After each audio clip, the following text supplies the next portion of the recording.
OVNI, phénomènes inexpliqués, témoignages, lumières étranges ou observations, zone parallèle, un lien avec l'inconnu.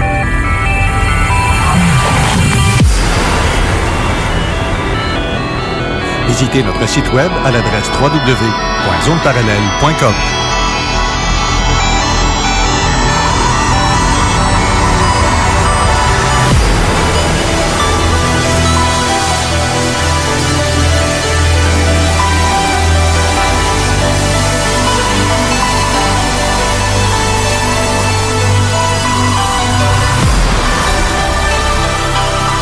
Voici Carole Lauzé. Bon samedi à vous tous et toutes.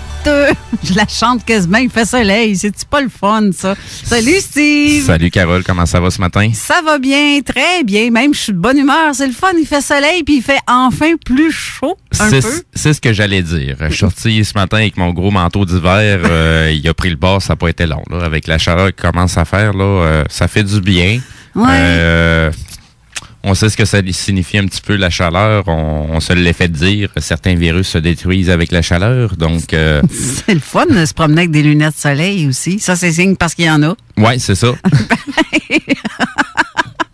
Mais j'avais juste mon petit manteau avec le collure en poêle, en faux poêle, pour toutou. Non, c'est ça. Ben, tu sais, moi, j'ai l'habitude en auto d'avoir tout le temps ma fenêtre ouverte. Là, elle était grande ouverte parce que ça faisait du bien d'avoir un petit peu d'air frais en même temps qu'on a chaud dans le véhicule.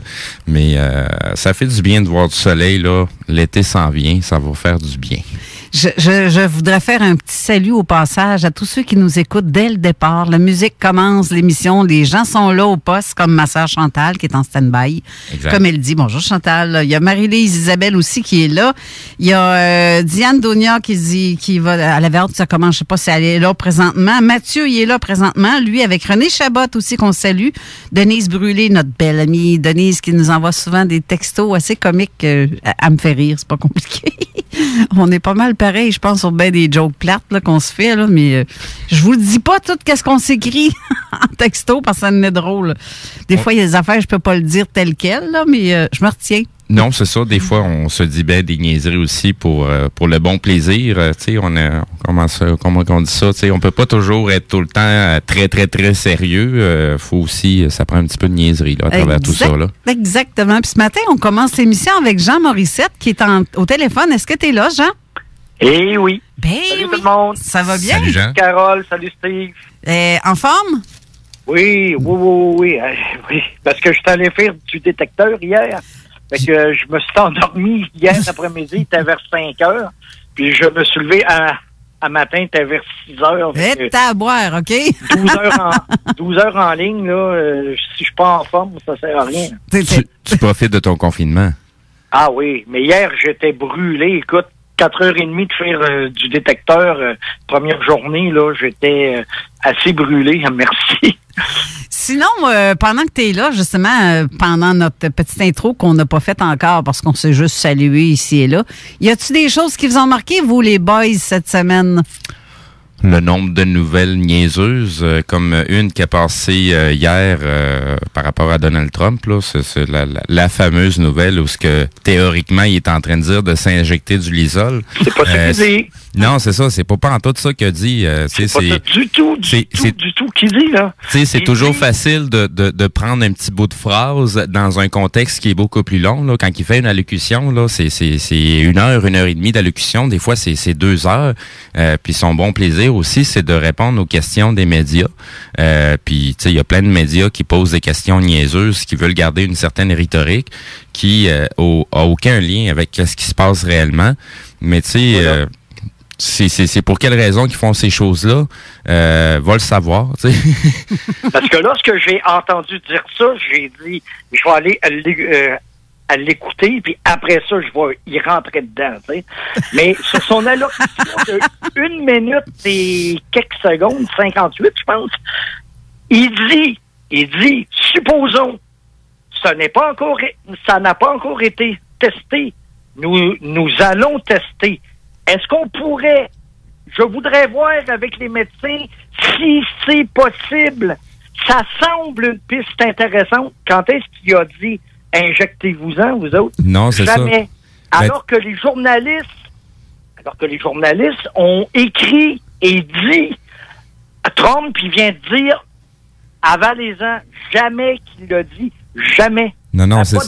Pas dans cet extrait-là. Ce qu'il a mentionné, c'était dans le fond pour nettoyer les surfaces, que les désinfectants peuvent servir justement à éliminer tout ce qui est bactéries, cochonneries qui peuvent se trouver sur les surfaces. Puis il a mentionné aussi par rapport à certaines lumières.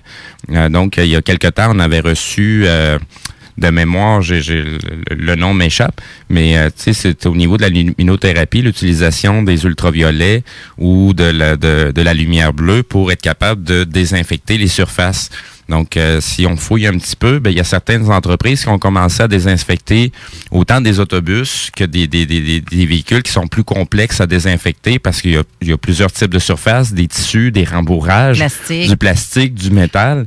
Donc, en utilisant des lumières ultraviolettes ou des couleurs bleues, c'est des fréquences qui se trouvent à détruire ces fameuses bactéries-là, quel que soit, peu importe le type de virus ou de bactérie, ça va aller les détruire, ça va aller désinfecter. Tu es en train de me dire que si je m'en vais dans un lit de bronzage, toi, je suis toute? Ben, ça va tuer en surface. Ce qui se passe en l'intérieur, c'est encore en recherche. Mais tu sais, si on fout, c'est en recherche. Il y a des choses qui ont déjà été avancées. Il y a dans le passé des gens qui ont déjà utilisé ces méthodes-là, comme je mentionnais tout à l'heure, la luminothérapie, c'est le genre de trucs qui sont utilisés. Tu sais, si on prend au niveau de l'armée, peu importe l'armée de quel pays, ils ont tous des sous-marins. Ces gens-là qui vont être en fonction dans des sous-marins, ils peuvent passer des mois et des mois sous l'eau.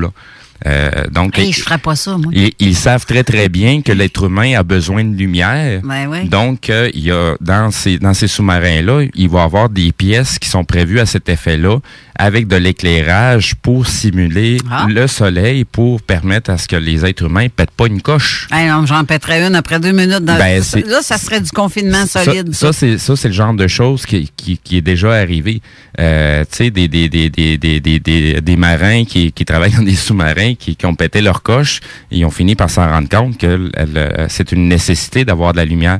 Autant que on a besoin d'avoir de la noirceur, on a tout aussi besoin de la lumière pour être capable de bien fonctionner psychiquement, psychologiquement. Même Edgar Cayce parlait de se guérir certaines maladies par de la lumière, soit ultraviolet ou autre. Là. Exact. Ça fait longtemps, là. Oui, c'est ça. Ça date pas d'hier, mettons. Oui. Ce qui est drôle, je regarde Marie-Lise qui écrit que l'ultraviolet est aussi utilisé pour le traitement de l'eau potable et usée. Oui. La compagnie se nomme Trojan UV. Ah! Hein? Ça fait tu capotes dessus, toi, là? Trojan, dis donc, mais drôle. Ben oui, toi. On protège. On protège et on se protège. OK. Puis, bref, en gros, les fake news qui circulent aussi, il y a des choses qui sont dites comme, tu sais, qu'on se parlait tantôt, Jean, on se disait, lis comme faut ou écoute comme faut. Écoute comme il faut les temps de verbe. Exactement. Ça, c'est bien important. C'est ça. Si je te dis, moi, j'aurais tellement aimé sortir avec, je sais pas, mais Léa pas de vin, ça veut dire quoi? Que j'ai pas sorti avec. Ouais. Oui.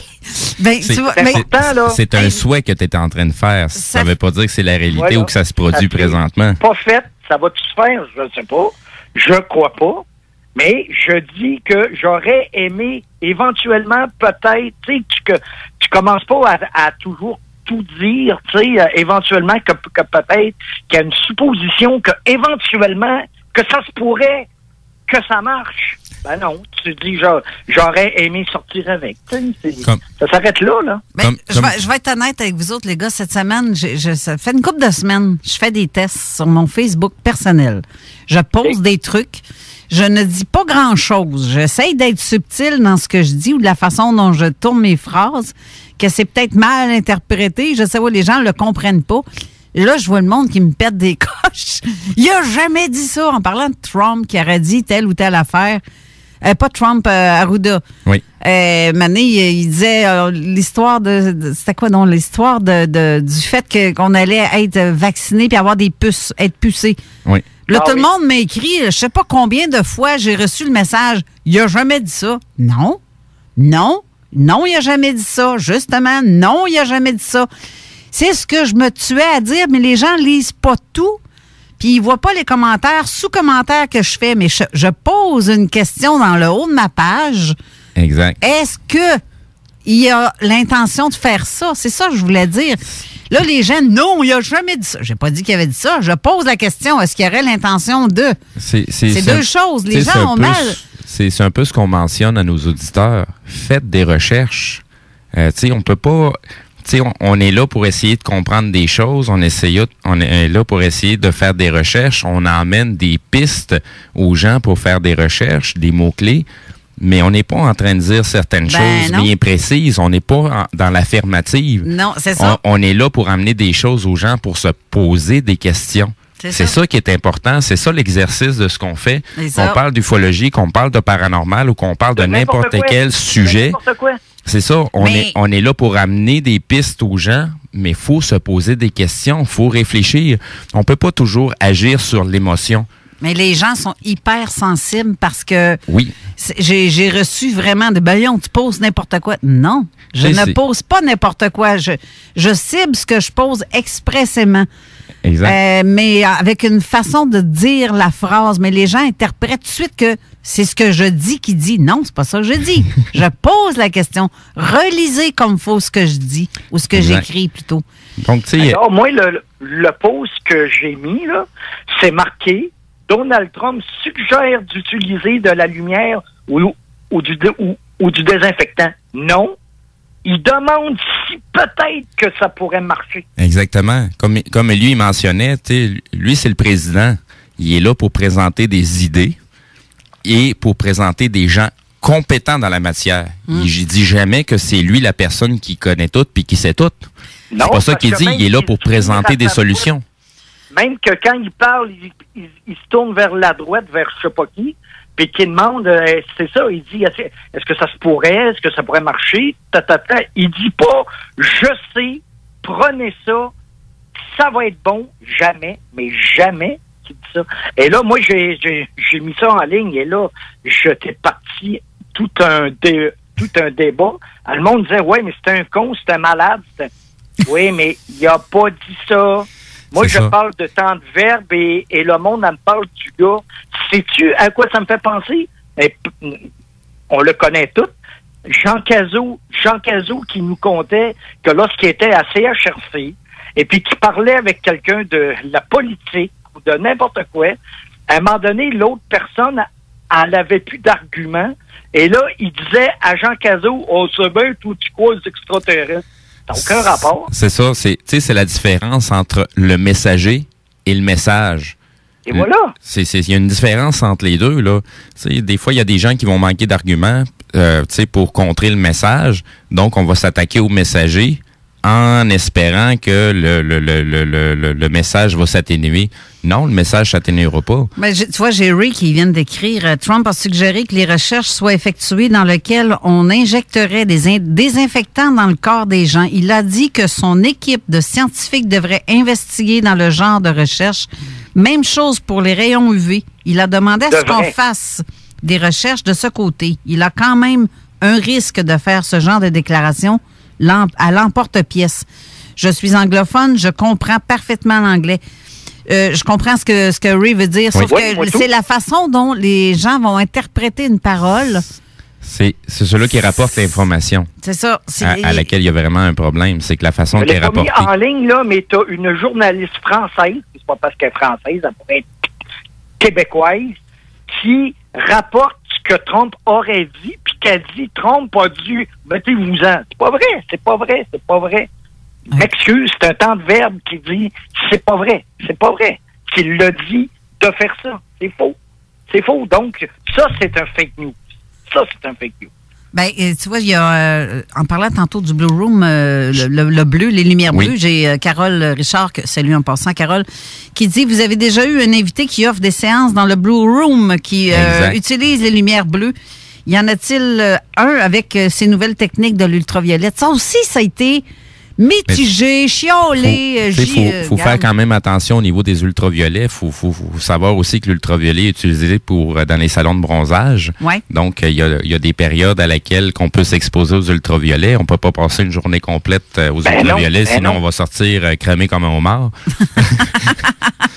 Oui. Donc, c'est pour ça qu'il y a plusieurs couleurs qui sont utilisées. Non, mais tu vas avoir les dents blanches en maudit si tu ris tout le temps, par exemple. Ça fait blanchir les dents, ça aussi, hein, tu savais? Oui, exact. C'est utilisé par les dentistes pour le blanchiment des dents. C'est ça. Donc, il y a, comme je disais, l'ultraviolet va être utilisé sur les surfaces pour être capable de tuer ce qui est en surface.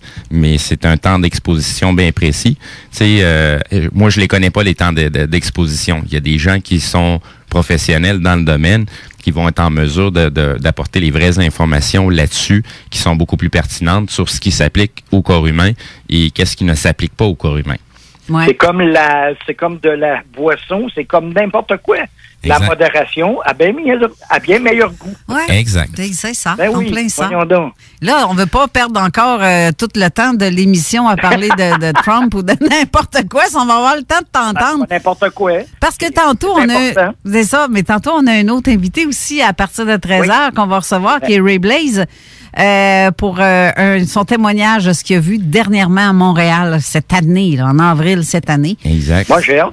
Ouais, ben tu vas triper à entendre son puis Ray, c'est une personne qui est très terre à terre et très logique et c'est un sensitif aussi, mais je dirais qu'il est je le connais très bien. Ça fait des années qu'on se connaît, puis c'est pas un fou là, c'est comme la plupart des gens, mais très très loin. On en reparlera quand ça sera son tour, mais je veux vous dire que ça va être très intéressant comme témoignage. Donc, Bien avant de passer à autre chose, je vais en profiter pour les auditeurs. Donc, si vous avez des questions, vous pouvez nous envoyer vos questions par SMS au numéro de téléphone 581-500-1196. Sinon, du côté de la page Facebook, juste en dessous de la publication de l'émission d'aujourd'hui, on voit le visage de Jean Morissette et de Ray.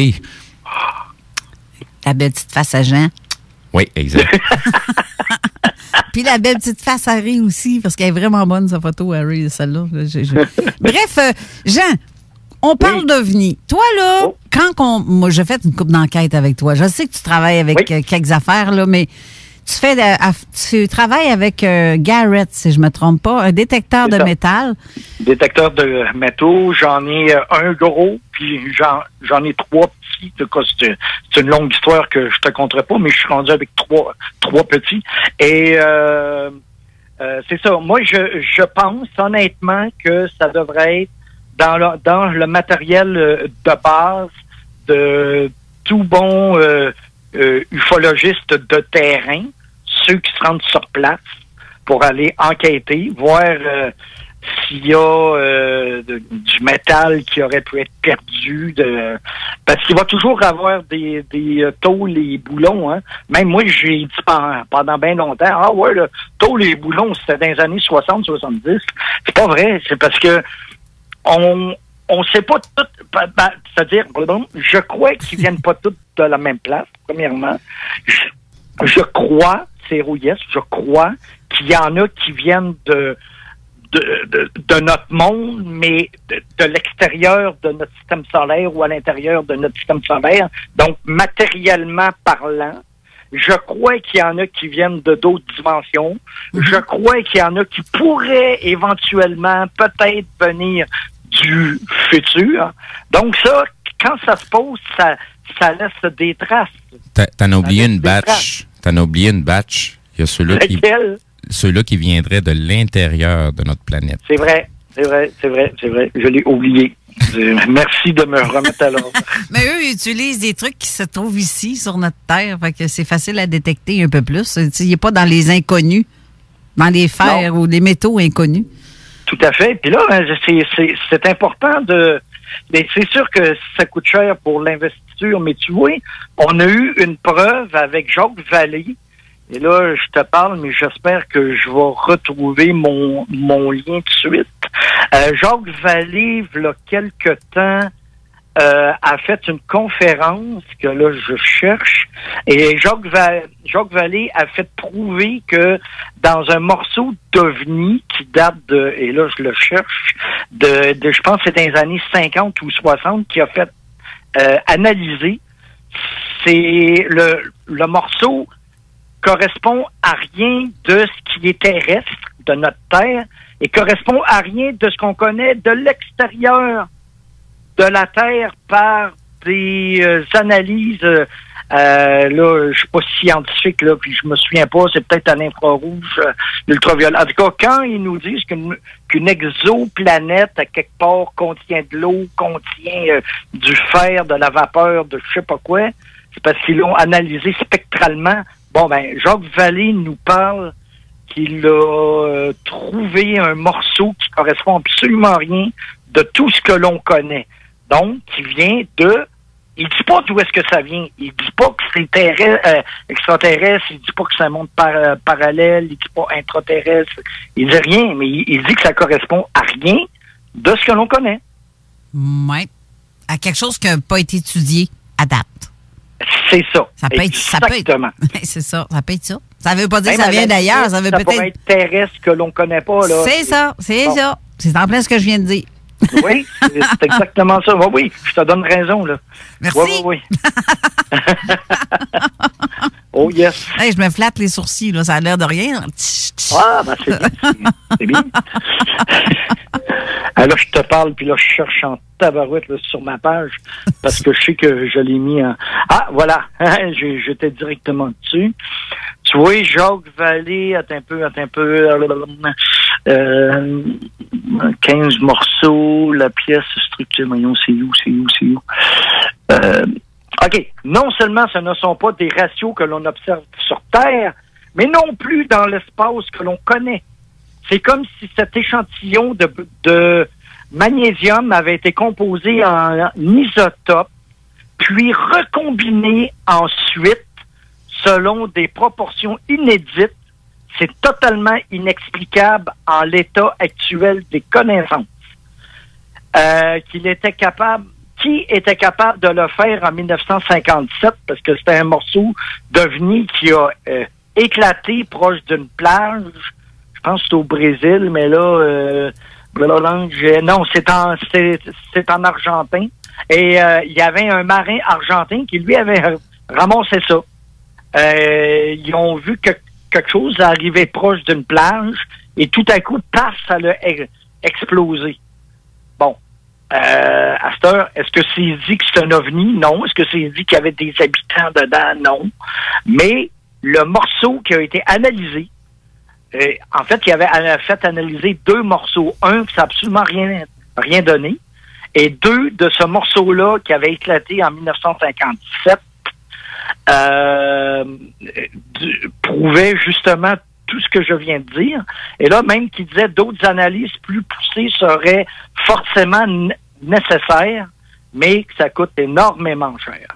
Mais ça fait longtemps, puis même Bourbeau avait pas tort là-dessus. Ça prendrait des fonds universels de toute la Terre que le monde investisse pour faire des analyses de morceaux qui ont été trouvés sur des sites, voir d'où est-ce que c'est, peut-être pas d'où est-ce que ça vient, mais qu'est-ce que c'est exactement. Okay. C'est mon point de vue et je me le partage. Je vais en même temps faire une petite parenthèse. Oui, tu sais, quand ils parlent justement qu'ils font de la détection de vie ailleurs, ça se fait via des radiotélescopes. Donc, c'est au niveau des fréquences. C'est pas une lentille comme c'est un appareil photo ou un télescope normal. C'est des radiofréquences. Donc, c'est des longueurs spectrales qui sont détectées.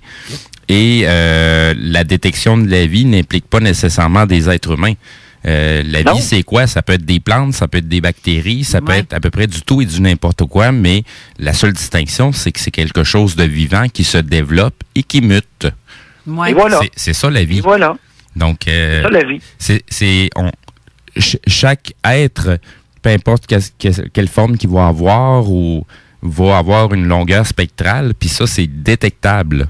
Donc, ça se peut qu'ils vont détecter une planète qui est au loin dans l'univers ou en dehors de notre système solaire. Ils vont détecter la vie, mais ce qu'ils ont détecté, c'est la longueur spectrale. Pas ils l'ont pas vu, là. Ils n'ont pas regardé avec un télescope. Ils ont vu un petit bonhomme qui ont fait des tatas, là. OK. Et nous, ce qu'on cherche généralement, c'est la vie que l'on connaît, c'est-à-dire à base de carbone. Exact. Donc, ça peut être plein d'autres choses. Ça peut être une bébite. Selon les circonstances de la planète, puis de la chaleur, puis de je sais pas quoi, qui fait qu'il peut avoir une autre sorte de vie que le carbone qui existe. Exact. Là, je parle pas des humains, là, mais saviez-vous qu'il y avait de la vie sur la Lune? Vas-y. Vous l'avez pas vu, celle-là? Les petites bébites là, qui viennent dans le fond de la mer, là? Oui. Qui sont hyper... Ah oui, comment ça s'appelle donc? Je m'en souviens pas. C'est un préopode? Ouais, c'est lettre que le Moses à part de ça, ces petits bébites-là. On dirait d'un gros verre, mais gonflé comme s'il était pas au régime, là, puis qu'il y avait de la misère à avancer. Là. Ça serait prouvé que ça viendrait d'ailleurs de la Terre parce que ça peut résister au vide, pas d'atmosphère, ça peut résister à de la grosse chaleur, à du infiniment froid, infiniment chaud. C'est ça. Aux rayons X, aux ultraviolets. Exact. Ben, il y a même de la vie qui a été détectée à des endroits vraiment impensables. La Terre. Non, dans des réacteurs nucléaires. Des tardigrades que Éric Hainaut vient de me dire. Mais c'est exactement, c'est ça. Je veux juste terminer sur ce que je disais. La vie a été détectée aussi dans les bassins d'eau où les fameuses rottes radioactives, une fois leur utilisation, sont stockées pour être capables d'éliminer la radiation qui est encore émise. Ils se sont rendus compte qu'il y avait des bactéries qui vivaient là-dedans. Là. Exactement. Et là, si tu me demandes, est-ce que tu crois qu'il y aurait de la vie présentement sur Mars, je vais te dire oui. Je crois que oui. Ben oui, c'est juste qu'ils l'ont pas photographié ou ça se peut-tu qu'il y a certaines photos qui nous amènent à croire que l'on verrait des formes de vie. Je vais te dire tout de suite, pour certains, c'est quoi fake news. C'est quoi tes sources, oui? Fake news. Non, ben c'est parce qu'on ne sait pas. On y a pas été. On veut pas y aller. Eux peuvent y aller, mais nous, on peut pas y aller. Fait que ils peuvent dire bien ce qu'ils veulent, là. Ils peuvent bien dire il n'y a rien, c'est sec, ça a l'air d'un désert. Et c'est parce qu'il y a des images qui ont pris de supposément Mars qui ressemblent à vraiment dans le coin de l'Arizona. Les images ressemblent en tabarouette, là. Ben, c'est le visuel qu'on peut avoir sur Terre peut être vu ailleurs aussi. Ça veut pas dire nécessairement que les conditions sont favorables pour un être humain. On le sait pas. Dès qu'on parle de vie sur une autre planète, les gens ont tendance à penser que OK, on peut y aller, là, c'est fait pour l'être humain. Non, pas nécessairement. Non. Mais comme si vous allez voir sur ma page Facebook, du fond de mes archives ufologiques et paranormales et autres, la première photo que vous voyez en haut, c'est une photo tirée d'une photo qui a été prise par une sonde russe qui est arrivée sur Vénus dans les années 60 ou 70. Et même, il y a un grand savant russe qui a analysé et on voit des formes de vie. En tout cas, je pense que ça ressemble à une forme de vie. Ça a 6 ou 8 pattes. Je les ai calculées, ça semble égal. Ça ressemble-tu à une espèce de bébête? Oui. Un araignée, genre? Je crois que c'en est une, oui. Est-ce que je sais que c'est ça? Non. Mais je pense que ça peut en être une, par exemple. Allez voir ça, puis laissez-moi vos commentaires, comme tout le monde dit sur YouTube. Là. Laissez-moi vos commentaires. Mais, tu sais, il y a des images comme qu'ils nous présentent de Mars. Je regarde le teaser de mon ami Jean-Charles Moyen qui est en train de travailler sur son deuxième film. Il a tourné des images à Hawaï, dans un lieu où il y avait beaucoup de volcans. Et la façon dont ces prises d'images sont prises, tu te croirais vraiment sur Mars. C'est identique, c'est fou, là.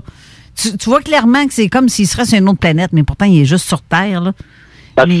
C'est comme plusieurs, ceux-là qui disent que l'humain n'est pas allé sur la Lune, puis qu'il y a des cratères à côté de la zone 51 qui sont comme les cratères de la Lune. Donc, ça aurait été tourné proche de la zone 51 et non pas sur la Lune. Là, j'ai une question aussi de Mathieu Tapin qui te demande, Jean, est-ce qu'une garette, selon toi, c'est une bonne machine pour détecter?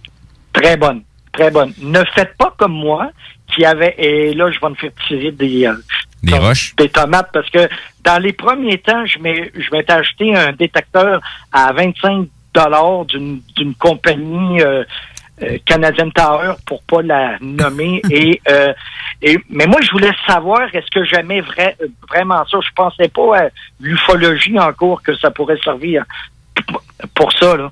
Et je l'ai utilisé durant 3 ans, alors que quand j'allais en faire avec Alain, lui, il trouvait 43 bagues par jour, puis moi je trouvais un 25 cents par 3 semaines, là. Et un jour j'ai acheté un garette. Et là, j'ai commencé à trouver des trucs, là.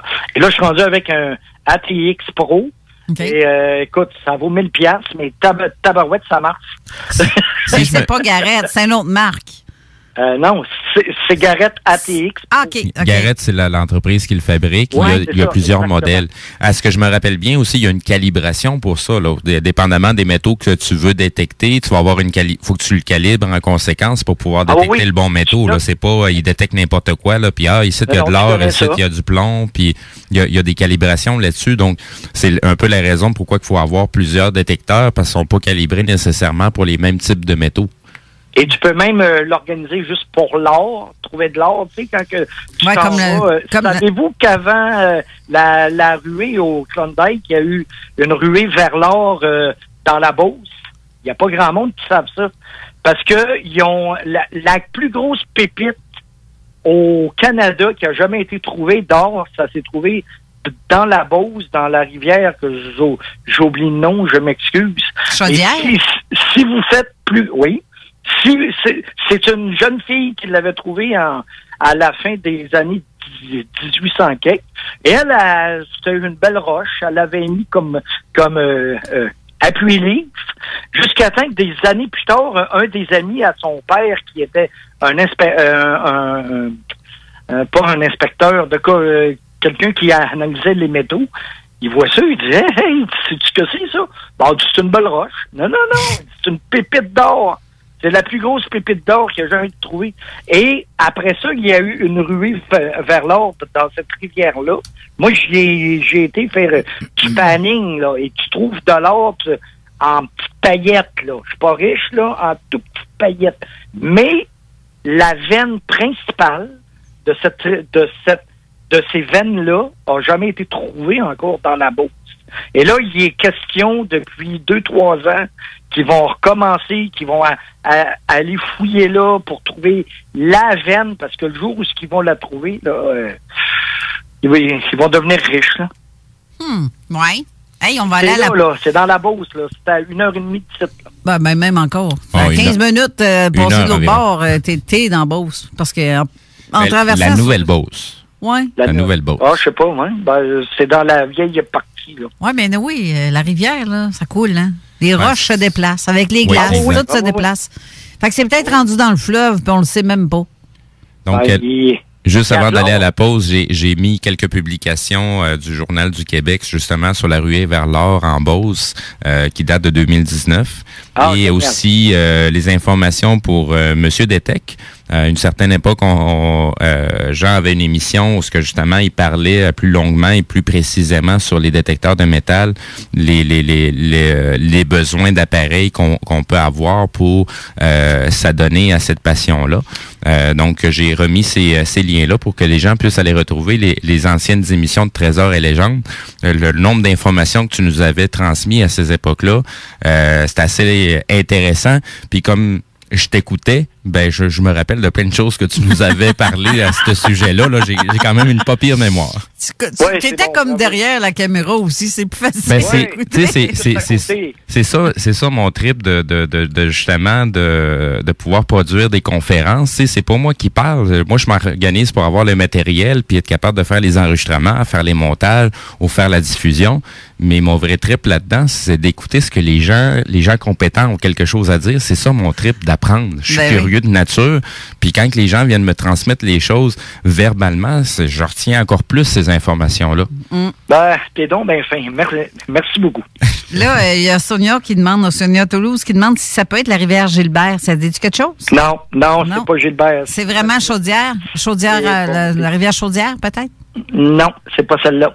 C'est une toute petite rivière. On se promène à pied là, dans la rivière lorsqu'elle n'est pas haute. Là. C'est pas Chaudière, certain. La fonte, puis tu peux trouver une autre grosse pépite. Mais en revenant, j'aimerais ça qu'on parle d'un cas, d'un ovni dans le nord de Québec que j'ai été enquêté dans les années 80, puis que Steve a les photos. Là. J'aimerais ça que l'on en parle. OK. C'est beau, gars. On va aller à la pause, puis on vous revient tout de suite après. Restez là.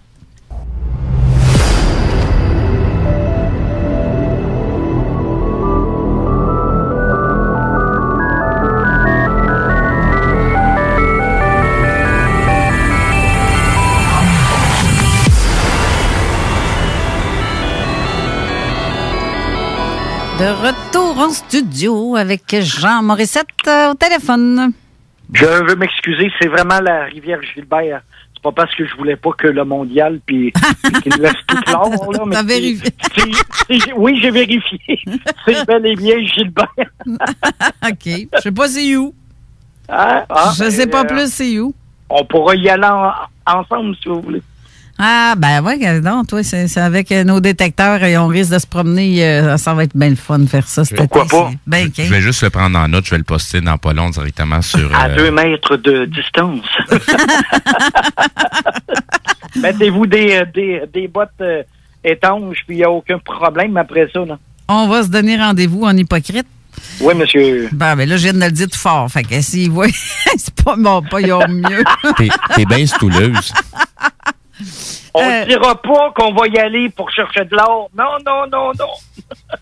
Juste... Bon. Ma soeur Chantal a dit, puis c'est vrai, je m'en souviens de ça, il y en avait de l'or sur son terrain au Lac-Blanc, proche de la mine. Il y avait une mine d'or dans le coin du Lac-Blanc, dans Port-Neuf. Puis, effectivement, oui, il y en avait tu te baignais dans le lac, puis tu pouvais trouver des morceaux de pépites. Puis il y avait une rivière tout près qui coulait. On fouillait là-dedans, là.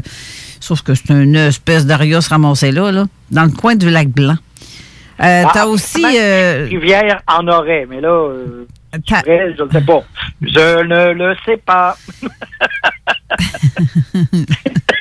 Donc, Jean, j'ai déjà commencé à poster les images que tu nous mentionnais juste avant la pause de ton fameux cas.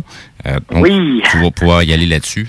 Donc, mon ami, j'ai été enquêté là en 97. En fait, c'est j'ai été là le 21 juillet 1997. À ce moment-là, j'étais avec SOS OVNI. Et comme vous pouvez... le monsieur, il m'appelle puis il dit, écoute, hier, il s'est passé 2 choses. Il y a eu quelque chose qui s'est écrasé puis qui a brûlé. Puis plus loin, il y a un cirque quelque part qui apparaît. Fait que là, on a été à la première place parce que c'était plus proche de sa tante roulotte. Et effectivement, je sais pas si tu l'as montré, celle-là, il y avait des traces de brûlure à terre. Oui, on voit. On le voit sur Facebook là, présentement. Excellent. Et là, on voyait des morceaux de fer, de métal à terre. Et j'en ai ramassé. Mais imagine-toi donc, je m'en vais à l'Université de Laval. Je vais voir un professeur, je dis... département des sciences. Je dis, moi, je suis ufologue, puis j'ai trouvé ça en terre. Est-ce que vous pourriez l'analyser, je sais pas, avec un compteur geyser? Je sais pas, c'est peut-être radioactif. T'as pas ça, toi? T'as pas de compteur? J'ai vu un gars sortir de son bureau. Mais c'est moi qui avais été niaiseux, parce que si ça avait été radioactif, là, j'aurais été problème. Mais ça, c'est probablement un petit... des fois, on l'est. Bon. Écoute, ça, c'est probablement... ça part de Valcartier, qui était tout cas, je pense que c'est parti de Valcartier. C'est un petit, je ne sais pas quoi, qui s'est écrasé là. Mais, ce qui était important, plus fun, c'était l'autre endroit. Si vous regardez bien, on voit très bien ce qui semble être presque un cercle parfait. Et à l'intérieur, la végétation, elle est complètement desséchée. Et si tu as mis la photo, Steve, presque en plein milieu, il y avait un trou. Et si vous la voyez, là, et c'est là que j'ai utilisé mon détecteur de métal. Et ça sonnait, mes enfants, vous avez aucune idée. Et là, j'ai pris une pelle et j'ai creusé. Le monsieur m'a aidé. On creusait à peu près 3-4 pieds. Parce qu'après ça, on tombait sur le roc.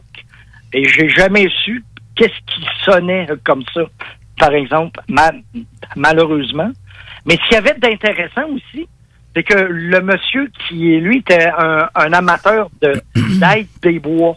Ah. Et dans le cercle, il s'est mis à creuser et il en a trouvé, je sais pas si tu as mis la photo, Steve. Oui, les 5 photos que tu m'as fait parvenir sont déjà postées.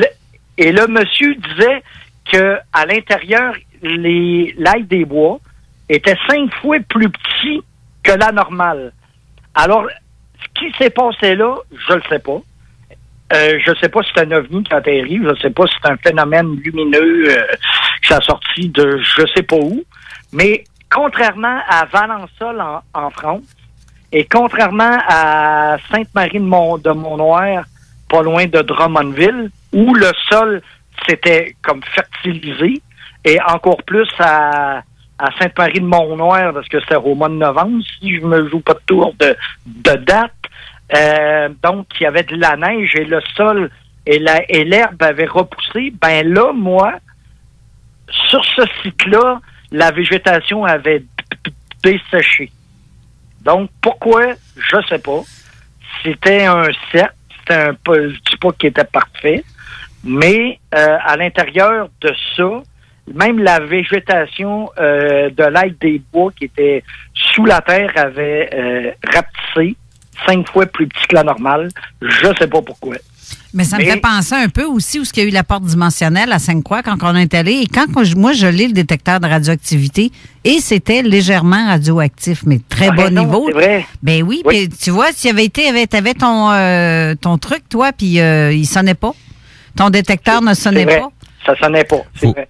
Il faut dire aussi qu'il y a, au niveau des sols, il y a des taux de radioactivité qui sont totalement naturels aussi. T'as raison. Donc, dépendamment si ma mémoire est bonne, il y a une question de pH et de plusieurs paramètres, mais il y a toujours une certaine base de radioactivité au niveau des sols. Donc, je parle pas du béton je parle vraiment de tout ce qui est terre, gazon et compagnie.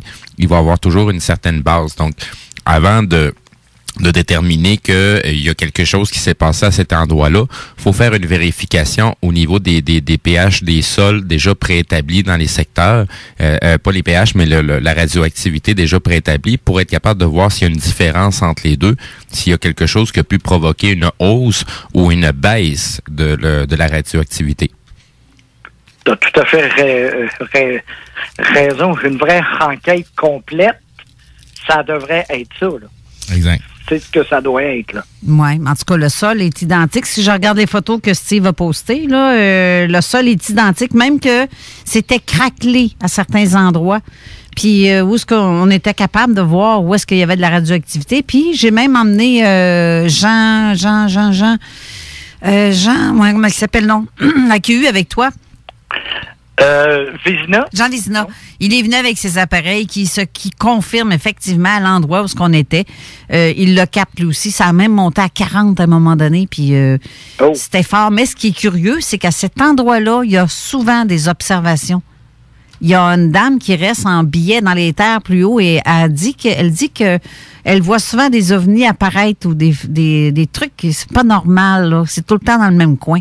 Fait qu'il doit y avoir une porte pas vraie à quelque part dans ce coin-là, puis je peux pas croire. Ça fait un lien entre deux temps, entre deux dimensions, entre deux, on sait pas quoi. C'est un lien qui est intéressant à à explorer. Hein. Oui, mais en tout cas, si je compare tes photos avec ce que moi je vois de où ce que j'ai enquêté, c'est identique. Il y a eu quelque chose, là, c'est clair. C'est clair. Mais sinon, t'avais-tu autre chose à propos de cette enquête-là? Parce que non, c'était pas mal, ça s'arrêtait pas mal là, mais mon point, c'est si vous êtes un enquêteur de terrain, apportez-vous un détecteur. Ça peut être utile. Comme moi, j'aurais bien aimé trouver qu'est-ce qui sonnait, là. Mais que temps après, et là, attention, il y en a qui vont voir un complot, il est passé, ils ont fait une route pour les camions, et ça a passé où? Exactement où est-ce que le cercle était. Fait qu'à cette heure, il reste plus de place. C'est ça, il n'y a plus rien. Donc, du côté de la page Facebook de Zone Parallèle, j'ai rajouté aussi les liens officiels gouvernementaux, justement, sur la radioactivité naturelle des sols. Donc, c'est là-dessus qu'on va aller chercher les informations de base pour être capable de faire une analyse sommaire sur les valeurs qu'on va obtenir, puis les résultats de base. Donc, ça va nous permettre de déterminer s'il y a quelque chose ou pas. Tu sais, comme on mentionne très fréquemment, au niveau d'une enquête, c'est pas quelque chose qu'on est capable de résoudre en 5 minutes, là.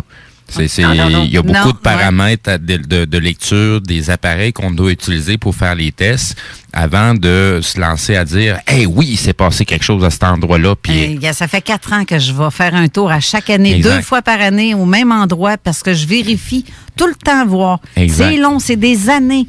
Des années même, ça peut aller, je sais pas... C'est même au niveau des témoignages qu'on va avoir de nos témoins. Tu sais, on va faire à plusieurs reprises cette prise-là de témoignages. C'est sûr qu'on travaille toujours avec des témoignages sur des événements qui se sont passés dans le passé, mais par contre, on va revenir soit d'année en année ou par tranche de 2 ans pour revenir là-dessus, parce que on peut pas dire hors de tout doute dès le premier témoignage, oui, c'est passé quelque chose hors de tout doute. Ouais. On est toujours dans les... je veux pas utiliser le mot supposition, mais on est là sur une probabilité qu'il s'est passé quelque chose. Oui, c'est ça. Parce que, comme j'ai déjà mentionné, des fois, ça peut arriver que certaines personnes ont été traumatisées, et la façon que le cerveau humain fonctionne et l'humain fonctionne, ben, des fois, on va tenter de trouver des réponses pour être capable de éliminer soit un traumatisme ou être capable de faire boucler la boucle, comme on dit. Ouais. Donc, c'est pour ces raisons-là qu'on va revenir plusieurs fois avec aller reprendre le témognage. Mais tu vois, Jean, même l'endroit où on est allé, où il y a eu le poisson, là, sur le bord du fleuve. Ah oui, ça... ça, c'est spécial. Ben ça, j'y retourne à chaque année, hein, parce que je vais vérifier s'il n'y a pas d'autres choses, d'autres sources, d'autres phénomènes qui se passent dans ce secteur-là. Puis Jean, je l'ai ramené aussi là avec nous pour justement qu'il puisse faire des relevés là. Puis je l'ai emmené exactement à l'endroit précis. Je lui ai tout expliqué où est-ce que toi, tu avais trouvé le poisson, parce que c'est toi qui l'avais trouvé. Oui. Puis les traces au sol, les traces d'ongles comme en 3 doigts là, qu'il y avait au sol, là, creux. Et moi, j'ai fait des tests avec un genre de crayon, là, pas un crayon, une branche morte. J'ai essayé de retracer la ligne. Quand tu pèses avec la ligne au sol, ben la terre, le sol, il s'écartille puis il fait des buttes chaque bord de ton truc. Ça laisse même pas le même effet, là. Ça fait vraiment pas le même effet. J'ai testé pour voir, on va essayer de reproduire la grandeur mais c'est impossible. C'est comme si ça serait imprégné, le trou serait imprégné sans creuser avec un bâton. C'est comme si tu aurais pris un couteau puis tu le piques dans le sol. C'est ça un peu que ça faisait. Sans relever de terre. Exactement. Et j'ai pas arrêté de dire où c'est l'enquête la plus weird que l'on n'a jamais faite. Hey, mais c'est une série de coïncidences qui nous amènent à penser que... Mais il fallait être sur place pour dire « Wow, mais que c'est ça? » Puis on était 5. On était 5 témoins à voir ça. Ben oui. Ah, c'est spécial. C'est pour ça qu'il faut être enquêteur de terrain. Ouais. Et là, on se vante pas, là. Faut être enquêteur de terrain.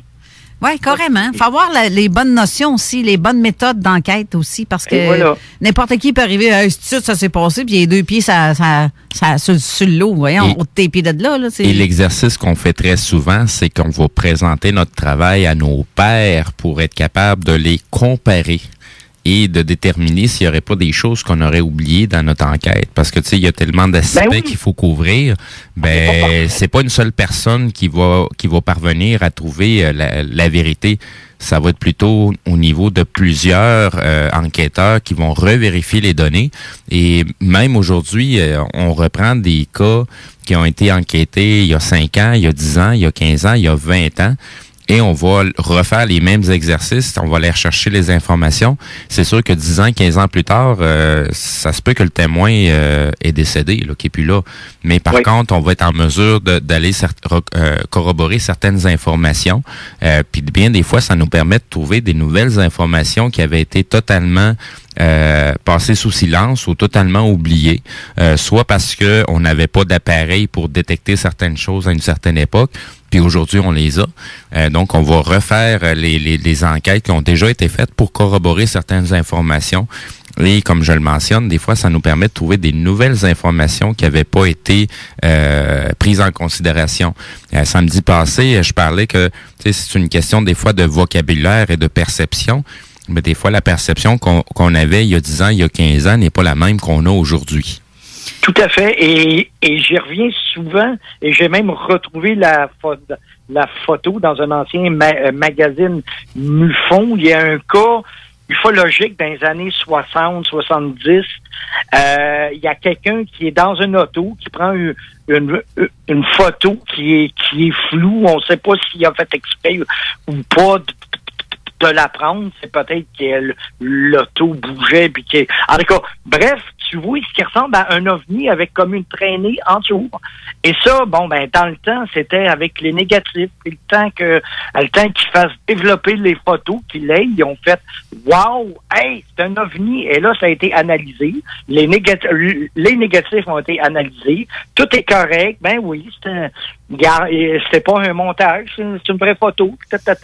Des années plus tard, il y a quelqu'un qui retourne à la même place. Crime, c'est une boîte à mal. C'est une boîte à mal qui a été pris pendant que l'auto était en C'était flou. Puis ça ressemble à un ovni avec une traînée en dessous, comme si ça partait. Hey, vous souvenez-vous des fameuses photos de Massina pas loin de Drummondville? Tout le monde était certain que c'était des ovnis, alors que c'était des flares d'armée. Parce que ce que l'on voyait, on avait l'impression sur les photos prises à longue exposition de soir ou de nuit que ça montait alors que ça descendait. Oui. C'est vrai. On appelle ça le flou de bouger. C'est exactement ce que Jean Laverne mentionnait dans sa chronique samedi passé. Au niveau des différents types d'appareils photo et de caméras. C'est avec un téléphone, on a une certaine limite de ce qu'on est capable de filmer ou de prendre en photo. La façon que les capteurs fonctionnent quand on filme, c'est pas la même façon qu'il va se comporter quand on va prendre des photos. Et effectivement, les longues expositions vont permettre aussi de faire des flous de bouger. Donc, ça peut nous confondre et amener à des mauvaises interprétations. Donc, c'est pour ça qu'il faut faire plusieurs recherches, faut faire des tests. Quand on utilise un appareil, va falloir qu'on le mette à l'épreuve, qu'on fasse des tests de distance à laquelle qu'on va avoir un focus impeccable et passer sur une certaine distance. On le sait déjà qu'on peut pas avoir un focus impeccable. Donc, c'est pour ça qu'il y a plusieurs vidéos, des choses qu'on va voir au niveau d'Internet que c'est dur de dire que oui, c'est quelque chose, un phénomène spécial et c'est rare qu'on va être capable de le capter avec un téléphone, là. À moins qu'il soit à 10 pieds en avant de nous, là. Mais sinon, quand c'est à longue distance, c'est un petit peu plus complexe à ce moment-là. Mais il y a un autre truc aussi que j'ai vu, parce que je me souviens de l'avoir vu, ton histoire de boîte à mal, là, mais ça a été la même chose avec les pancartes jaunes. Tu sais, quand qui vient pour te prévenir qu'il y a une courbe, il y a un carré, mais dans l'autre sens. Oui. Un trapèze. Ben, c'est ça. C'est jaune orangé, là. Puis c'est luminescent. Quand tu arrives avec un flash là-dessus, tu le vois, c'est quasiment aveuglant. Il y a quelqu'un qui est en auto puis qui a pris ça, puis hey, j'ai vu ça. Là, ils sont sûrs qu'ils ont capté un ovni. Oui. T'as juste pogné un poteau de rue, toi, chose. Ben, c'est tout. C'est pas des personnes de mauvaise foi, là. Ben non, mais c'est parce que ceux-là croient tellement que c'est ça. Puis là, t'essaies de démystifier sa photo pour te rendre compte que ça ressemble à un Mosa. C'est un poteau jaune, là. C'est une pancarte jaune. Ça, c'est le genre de truc un peu... tu sais, j'adore prendre des marches, surtout le soir. Là, c'est plus tranquille.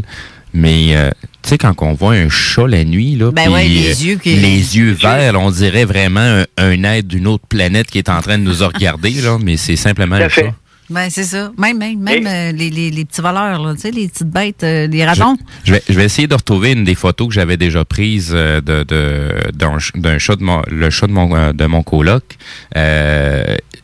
On aurait vraiment eu l'impression que c'est un extraterrestre, mais le chat il était sur le capot de ma voiture. C'était juste ça, là. Mais c'était vert, là, mais c'était vraiment hallucinant à regarder.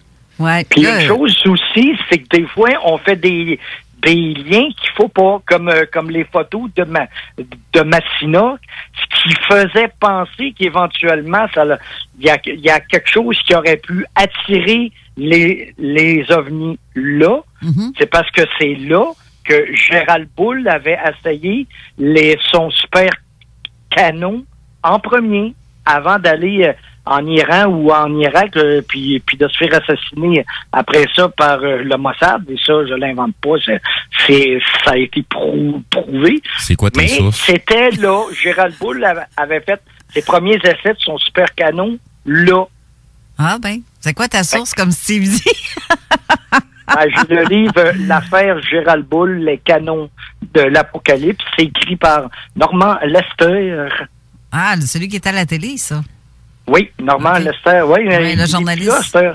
De toute façon, les informations qui sont manquantes dans ce qu'on parle, Jean, je t'inviterais à aller les poster plus tard. Là, dès que tu vas trouver l'information, tu peux aller les poster directement en dessous de la publication de la page web. Donc, en même temps, j'en profite pour rappeler à nos auditeurs, si vous avez des questions, vous pouvez nous les envoyer via SMS ou 581-500-1196, sinon directement en dessous de la publication de l'émission d'aujourd'hui. Puis on n'a même pas le temps de parler de ton voyage au Pérou, pauvre ami.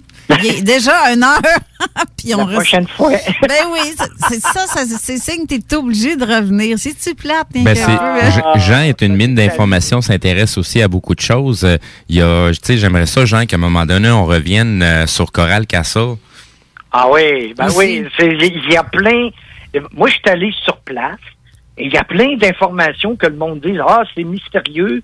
Mais allez voir ma page Coral Castle 360.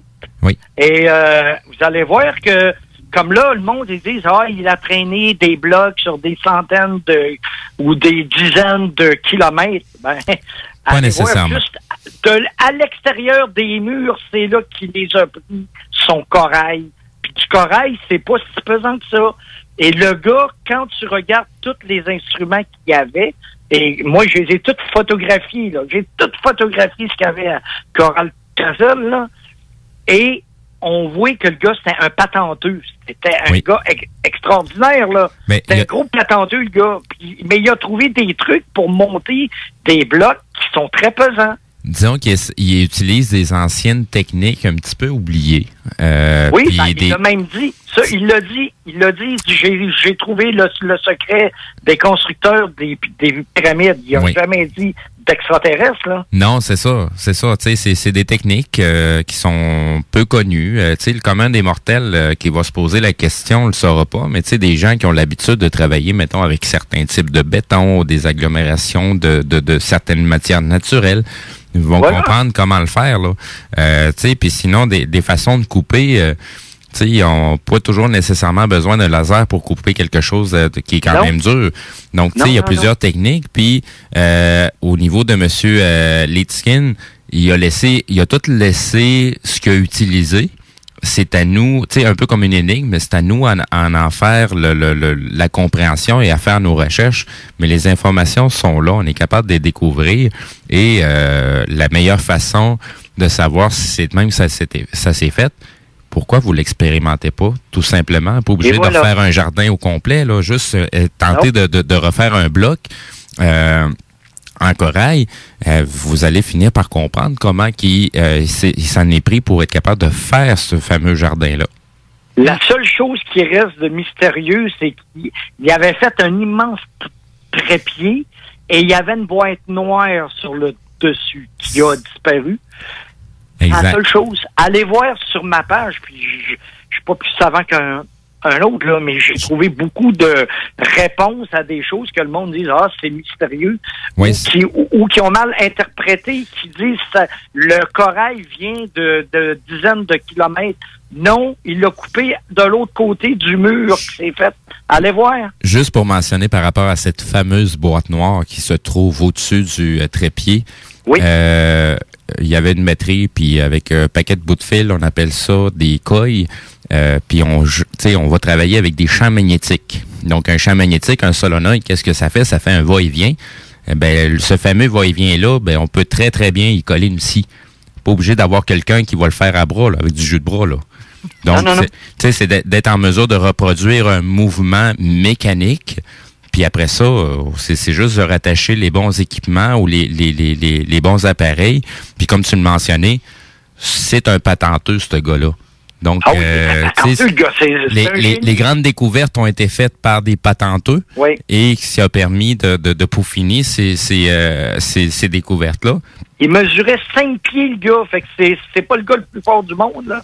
Non, mais des fois, ça se passe au niveau des muscles. Des fois, ça se passe au niveau d'un seul muscle qu'on appelle le cerveau.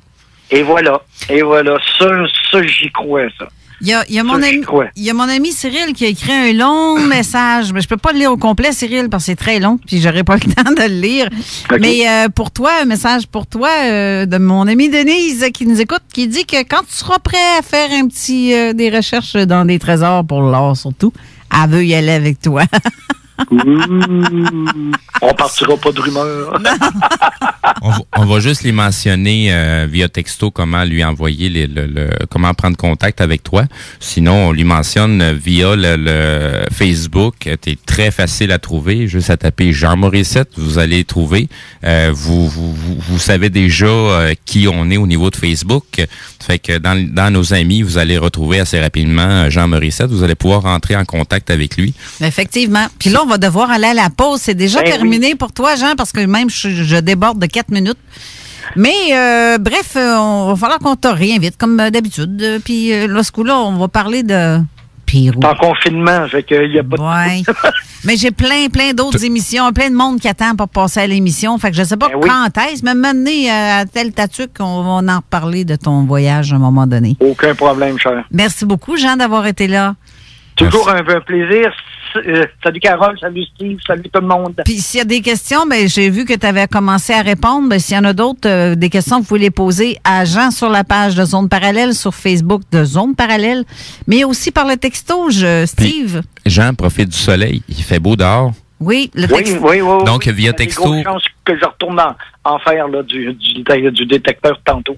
Bon, mais si on voit un gars qui est en train de chercher de quoi à terre, là, c'est pas son cellulaire qui regarde, il fait de la détection. C'est pas une canne. Non, c'est ça.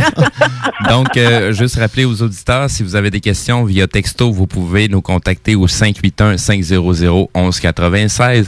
Sinon, directement via la page Facebook de Zone Parallèle, en dessous de la publication de l'émission d'aujourd'hui.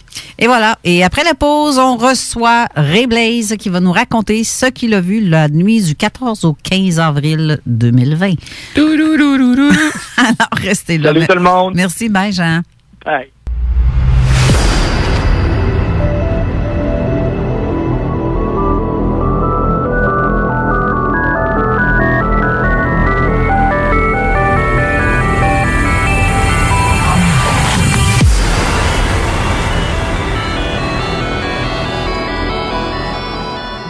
Retour à l'émission. Maintenant, on va parler avec notre ami Ray Blaze qui est en ligne. Bonjour, Ray.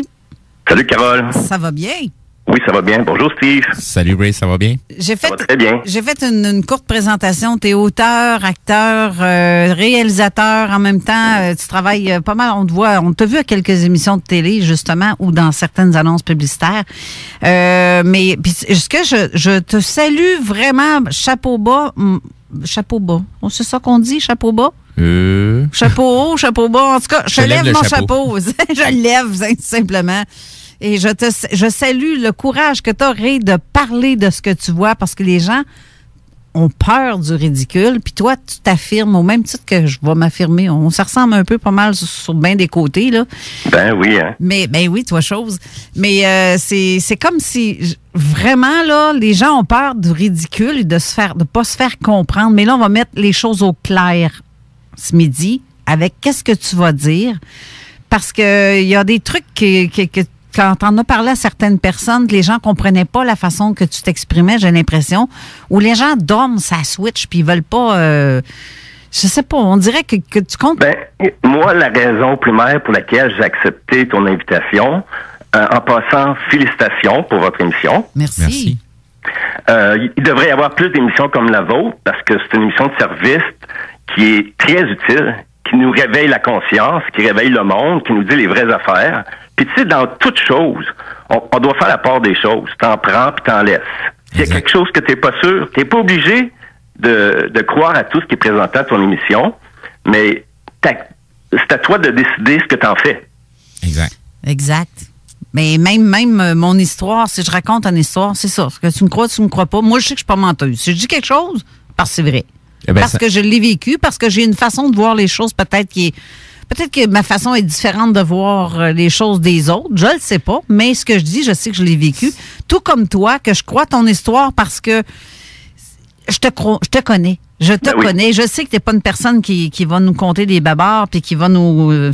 vraiment, t'es pas menteur, là. Des bobards. À la base aussi, ce que je dis souvent, on croit pas aux ovnis comme on croit en Dieu. C'est pas une question de foi, de croyance du tout pour moi, là.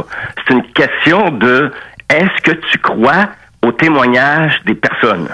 Oui, ben c'est ça. Pour moi, là, c'est ça qui fait une grosse différence dans les deux choses.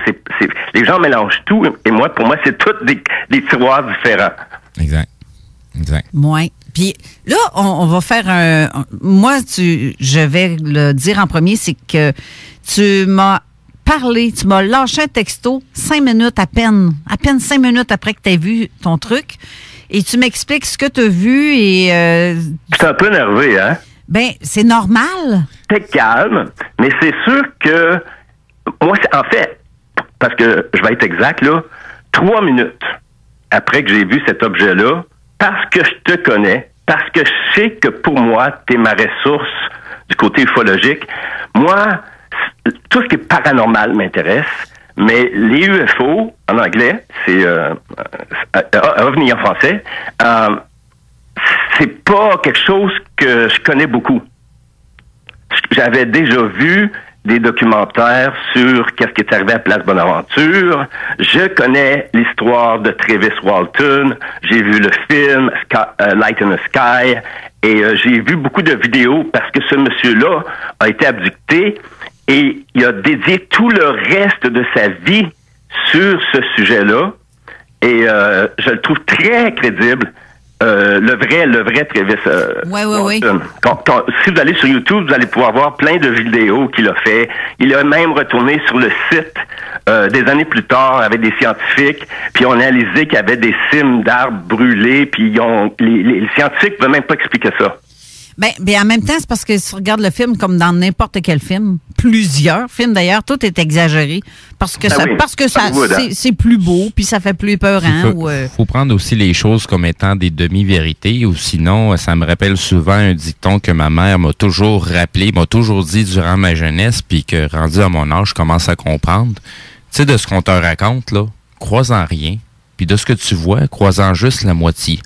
Mais au bout de la ligne, là, faut faire ses propres recherches. Tu sais, c'est pas juste avec quelque chose qu'on va voir, qu'on va pouvoir déterminer dans la seconde près qu'est-ce que c'est. Parce qu'il y a combien de choses on a moins l'habitude de voir, comme quand tu avais pris en photo Vénus, Tu sais, quelqu'un qui n'a pas l'habitude de regarder dans les airs, de regarder les astres, il va voir ça comme un phénomène étrange. Mais ça n'est pas un. C'est juste Vénus qui est en train de passer, puis on est dans une période où ce qu'elle va être beaucoup plus visible. Comme dans d'autres situations, ce qu'on a vu, on a eu des photos d'espèces de comment on appelle ça, des espèces de colonnes lumineuses. Mm-hmm. Puis on s'est rendu compte que c'est naturel. C'est naturel, avec un taux d'humidité, le froid. Bon, on va voir ce phénomène-là qui va se produire, mais il n'y a rien d'ufologique là-dedans. Ben là. non, les gens pensent que c'est une lumière qui part du sol, qui s'en va en l'air. Hein, ils disent, ben non, exact. Non, c'est pas ça. C'est... Un peu comme on mentionnait tantôt, il faut beaucoup se renseigner sur ce qui est naturel. On a des sites officiels qui nous donnent ces informations-là, des sites gouvernementaux, des sites de recherche qui ont déjà été faits, qui nous permettent de faire des comparatifs pour dire, OK, ben ça n'a aucun rapport avec quelque chose de naturel. Bon, il y a anguille sous roche, on va fouiller encore plus loin. Mais je regarde juste ce que Jean Morissette, qui vient d'écrire à propos de Travis Walton. Il est obligé d'écrire un deuxième livre, le gars, pour expliquer ce qui a été écrit dans le film. Ce qui a été dit dans le film, c'est pas ça. Et oui, c'est ça, c'est ce qu'il dit aussi dans ses vidéos, ses entrevues. Il était même fâché parce qu'ils ont déformé certaines réalités qu'il a vécues. Mais des fois, les journalistes, c'est ça. Moi-même, j'ai donné déjà une entrevue, on m'a donné une journaliste de la presse, puis elle a écrit quelque chose que j'avais absolument pas dit. Ça fait... Des fois, on parle de désinformation, c'est à tous les niveaux, hein. Hey, les journalistes, que ce soit pour n'importe quel média standard, sont pas plus blancs que d'autres, là. Ben non, tu viens de me parler de la presse. Pourtant, la presse, c'est supposé être crédible. Ouais. Tu comprends? Comme n'importe quel. TVA, Radio-Canada. Sinon, tu sais, c'est toujours une question de perception. Les êtres humains, les journalistes sont faillibles. Ils peuvent mal entendre une réponse que tu donnes. Même nous autres, on est infaillibles, là. On n'est pas infaillibles. On n'a pas la science infuse ou la connaissance infuse. On est tous là en train de rechercher. On est tous là en train d'évoluer. On n'est pas parfait. Ce qui est hot, par exemple, c'est qu'on peut faire ça ensemble. C'est ensemble qu'on va être capable d'avoir une compréhension beaucoup plus grande. Mais je vais juste demander aux auditeurs de faire un petit exercice pour comprendre c'est quoi un point de vue et la perception. Asseyez-vous à votre table de cuisine, prenez une salière et une poivrière, mettez-les devant vous, une à côté de l'autre, et changez de position. Vous allez vous rendre compte que ce qui était à droite est rendu à gauche, puis ce qui était à gauche est rendu à droite. Mais pourtant, vous êtes en train de regarder exactement le même phénomène, la salière et la poivrière qui sont sur la table. Ouais. Ça fait que donc, faut prendre le temps de faire le tour de la table au complet pour tout voir. Tu sais, si on se place de façon latérale sur la table, ça se peut qu'on va juste voir la salière, puis juste la poivrière. On ne sait pas que la poivrière est de l'autre bord, et l'inverse est aussi vrai. Exact. Mais ça n'en reste que c'est différents points de vue. Il faut faire le tour de tout le point de vue au complet pour être capable de se faire une vraie idée de ce qu'on est en train de percevoir. Hey, en parlant de percevoir, moi, j'ai écrit un livre dans le temps avec Karma. On l'appelle Karma parce qu'elle ne voulait pas nommer son vrai nom. Un jour, peut-être qu'elle va vouloir le dire, mais pas pour l'instant. Mais Ray a écrit son passage, son témoignage dans mon livre. Puis lui, parce que... pas le témoignage que je vais faire aujourd'hui, là, c'est complètement différent. Ben ouais, c'est ça, non, c'est sûr. Ton témoignage, c'est un témoignage récent. Oui, c'est ça. Mais ce qui est dans le livre, ça s'est passé il y a plusieurs années. Le livre, il n'y a pas question d'UFO là-dedans, là. Oui, c'est ça. D'ailleurs, c'est une expérience de mort imminente. Et d'ailleurs, moi, à cause de ça, c'est ça mon expertise dans la vie. Parce que ça m'a développé certaines aptitudes de médiumnité. J'en ai parlé un petit peu hier à Steve, la psychométrie. Quand je vois une personne, là, moi, je sais tout de suite à qui j'ai affaire. J'ai plein d'informations juste avec le visage d'une personne, et tantôt, je vais peut-être vous en parler un petit peu de ça. Son ressenti, dans le fond. Tu ressens tout de suite qu'est-ce qu'il y a quand tu croises quelqu'un? Oui. C'est ça. Une antenne bien tunée qui va détecter la vibration des êtres. Mais tu sais, aussi, là, dès le départ, il faut que je dise aux gens, moi, là, présentement, je suis travailleur essentiel aussi. Je travaille comme agent de sécurité, puis on est plus police que la police dans nos fonctions. Donc, je suis un gars qui est terre à terre. Je ne prends pas de drogue, je ne prends pas d'alcool, je n'ai pas de maladie mentale. Et ce que je vais vous dire que j'ai vu est véritablement arrivé à ma très grande surprise. Je suis le premier surpris de ça. Et c'est sûr que après l'événement, pas au moment où tu le vis, mais il y a une espèce de choc. Parce que tu comprends pas ce que tu as vu. Non, effectivement. Je confirme, parce qu'on s'est parlé beaucoup depuis ce temps-là. À tous les jours, on se parle de toute façon, là. Mais là, quand on se parle, je le vois bien que ça t'a traumatisé. Ben, pas traumatisé, mais marqué. Oui, c'est sûr. Tu sais, j'oublierai jamais ça. C'est comme un accident d'automobile. Tu peux-tu oublier ça, un accident d'automobile? Tu comprends? Non. Ben non, exactement. Tu apprends à vivre avec ça. Il y a certains événements dans notre vie qui nous marquent tellement que ça apporte un changement dans notre façon de vivre, de fonctionner et de percevoir les choses. Mais excuse, Carole, parce que là, je t'ai coupé sur, tu voulais parler de mon chapitre de ton livre, sur mon expérience de mort imminente que j'ai eue quand j'étais adolescent, et que ça s'appelle, mon chapitre s'appelle Au-delà des yeux. Oui. Ben, je t'ai coupé, tu étais en train de parler de ça. Là, puis... Ben, t'as dit que t'en parlerais peut-être plus tard, c'est pour ça que je vais pas stiné, là. C'est ça, dans une autre émission, on pourrait plus revenir du côté de ton témoignage, de qu'est-ce que tu as vu. Premièrement, je vais dire que j'arrive chez moi vers minuit et demi, tous les soirs, présentement, sauf 2 soirs semaine. Et le mois de mars, c'était particulier aussi, là. Ben, faut dire que tu travailles de soir, presque de nuit, là. C'est pour ça que le jour, ça me donne amplement de temps, en temps régulier, pour faire des tournages ou des auditions. Et quand j'ai besoin d'avoir un tournage, ben, je me libère facilement. L'employeur est super gentil, puis ça se passe toujours très bien. Mais vous savez que dans le mois de mars, on a eu 2 tremblements de terre à Montréal. Et j'étais debout, je les ai entendus, et j'ai trouvé ça particulier. Parce qu'un tremblement de terre, d'habitude, ça gronde. Et là, ce qu'on a entendu le 6 mars, le premier qu'il était, à 3h20 du matin, et le 29 mars, à 3h22, c'était comme des explosions avant que ça se mette à shaker. Ça fait que, tu sais, un tremblement de terre, c'est juste supposé gronder. Ça fait que, juste pour vous dire que la nuit, le gars, il est debout. J'entends des choses. C'est que, il y a des avantages à vivre la nuit, comme certains désavantages. Moi, les levées de soleil, des fois, je les vois, puis je me dis, c'est le temps, faut que je me couche. C'est comme un vampire, toi. Je me lève à l'heure, tu sais. Non, mais c'est bien que tu le mentionnes. C'est bien que tu le mentionnes. À la nuit du 15 avril, aujourd'hui, ça fait 10 jours. Je compte les jours que j'ai vu ça. Donc, dans la nuit du 15 avril 2020, donc, la semaine passée, à 2 heures du matin, moi, en 2 et 3, j'écoute l'émission de Don Lemon à la télé parce que j'ai de la famille aux États-Unis, puis j'aime bien ce gars-là, puis j'écoute son émission. Donc, j'étais installé dans mon sofa.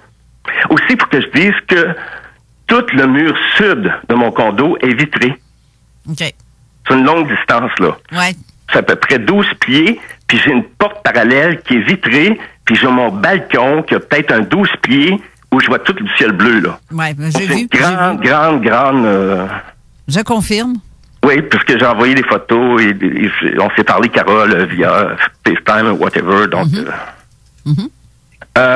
Donc, je venais juste de commencer à écouter l'émission à Donne, et au bout de 6-7 minutes, je vois dans une de mes fenêtres, du côté sud, parce que mes fenêtres sont du côté sud, puis moi aussi, je suis au dernier étage, une grosse lumière blanche. Puis je me suis dit, mais qu'est-ce que c'est ça? Ça n'a pas d'allure. Parce que jamais que des gros Boeing qui arrivent de ce côté-là, à cette altitude-là. Alors moi, je me suis dit, il est perdu bien raide. J'ai pensé que c'était un Boeing qui était en train de venir s'écraser en ville. Alors, tout de suite, je me suis levé, puis je me suis arraché dans mes fenêtres, le nez vraiment dans la fenêtre. Et là, tu vois les perceptions. Au début, quand j'ai vu ça, c'était comme une grosse boule blanche de lumière. OK. Puis là, j'ai vu que ça se dirigeait vers la gauche, donc direction nord-est. Et là, ça a disparu. Pourquoi ça a disparu? C'est rentré dans un gros nuage. Cette nuit-là, c'était très nuageux, mais pas des petits nuages blancs ou pas un ciel gris nuageux, là.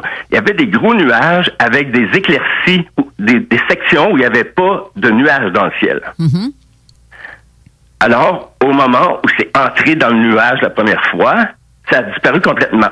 Oups, il est parti. Je suis resté là. Mais quelques secondes plus tard, ça l'a sorti du nuage. Et par chance, il y avait un trou dans les nuages, et s'il n'y avait pas eu ce trou dans les nuages-là, j'aurais rien vu.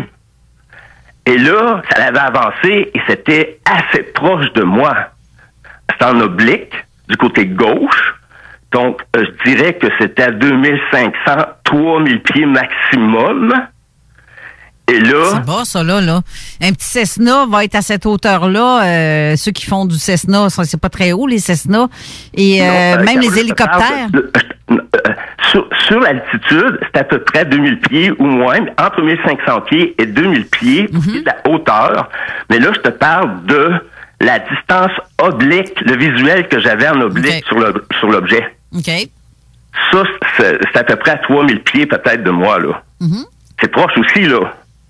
Ben oui, c'est à 2000 pieds de hauteur, puis à 3000 pieds en diagonale de mes yeux. OK. Donc là, quand ça a sorti du nuage, j'ai eu un visuel, une observation, où je voyais un ovni. Alors là, j'étais ébahi.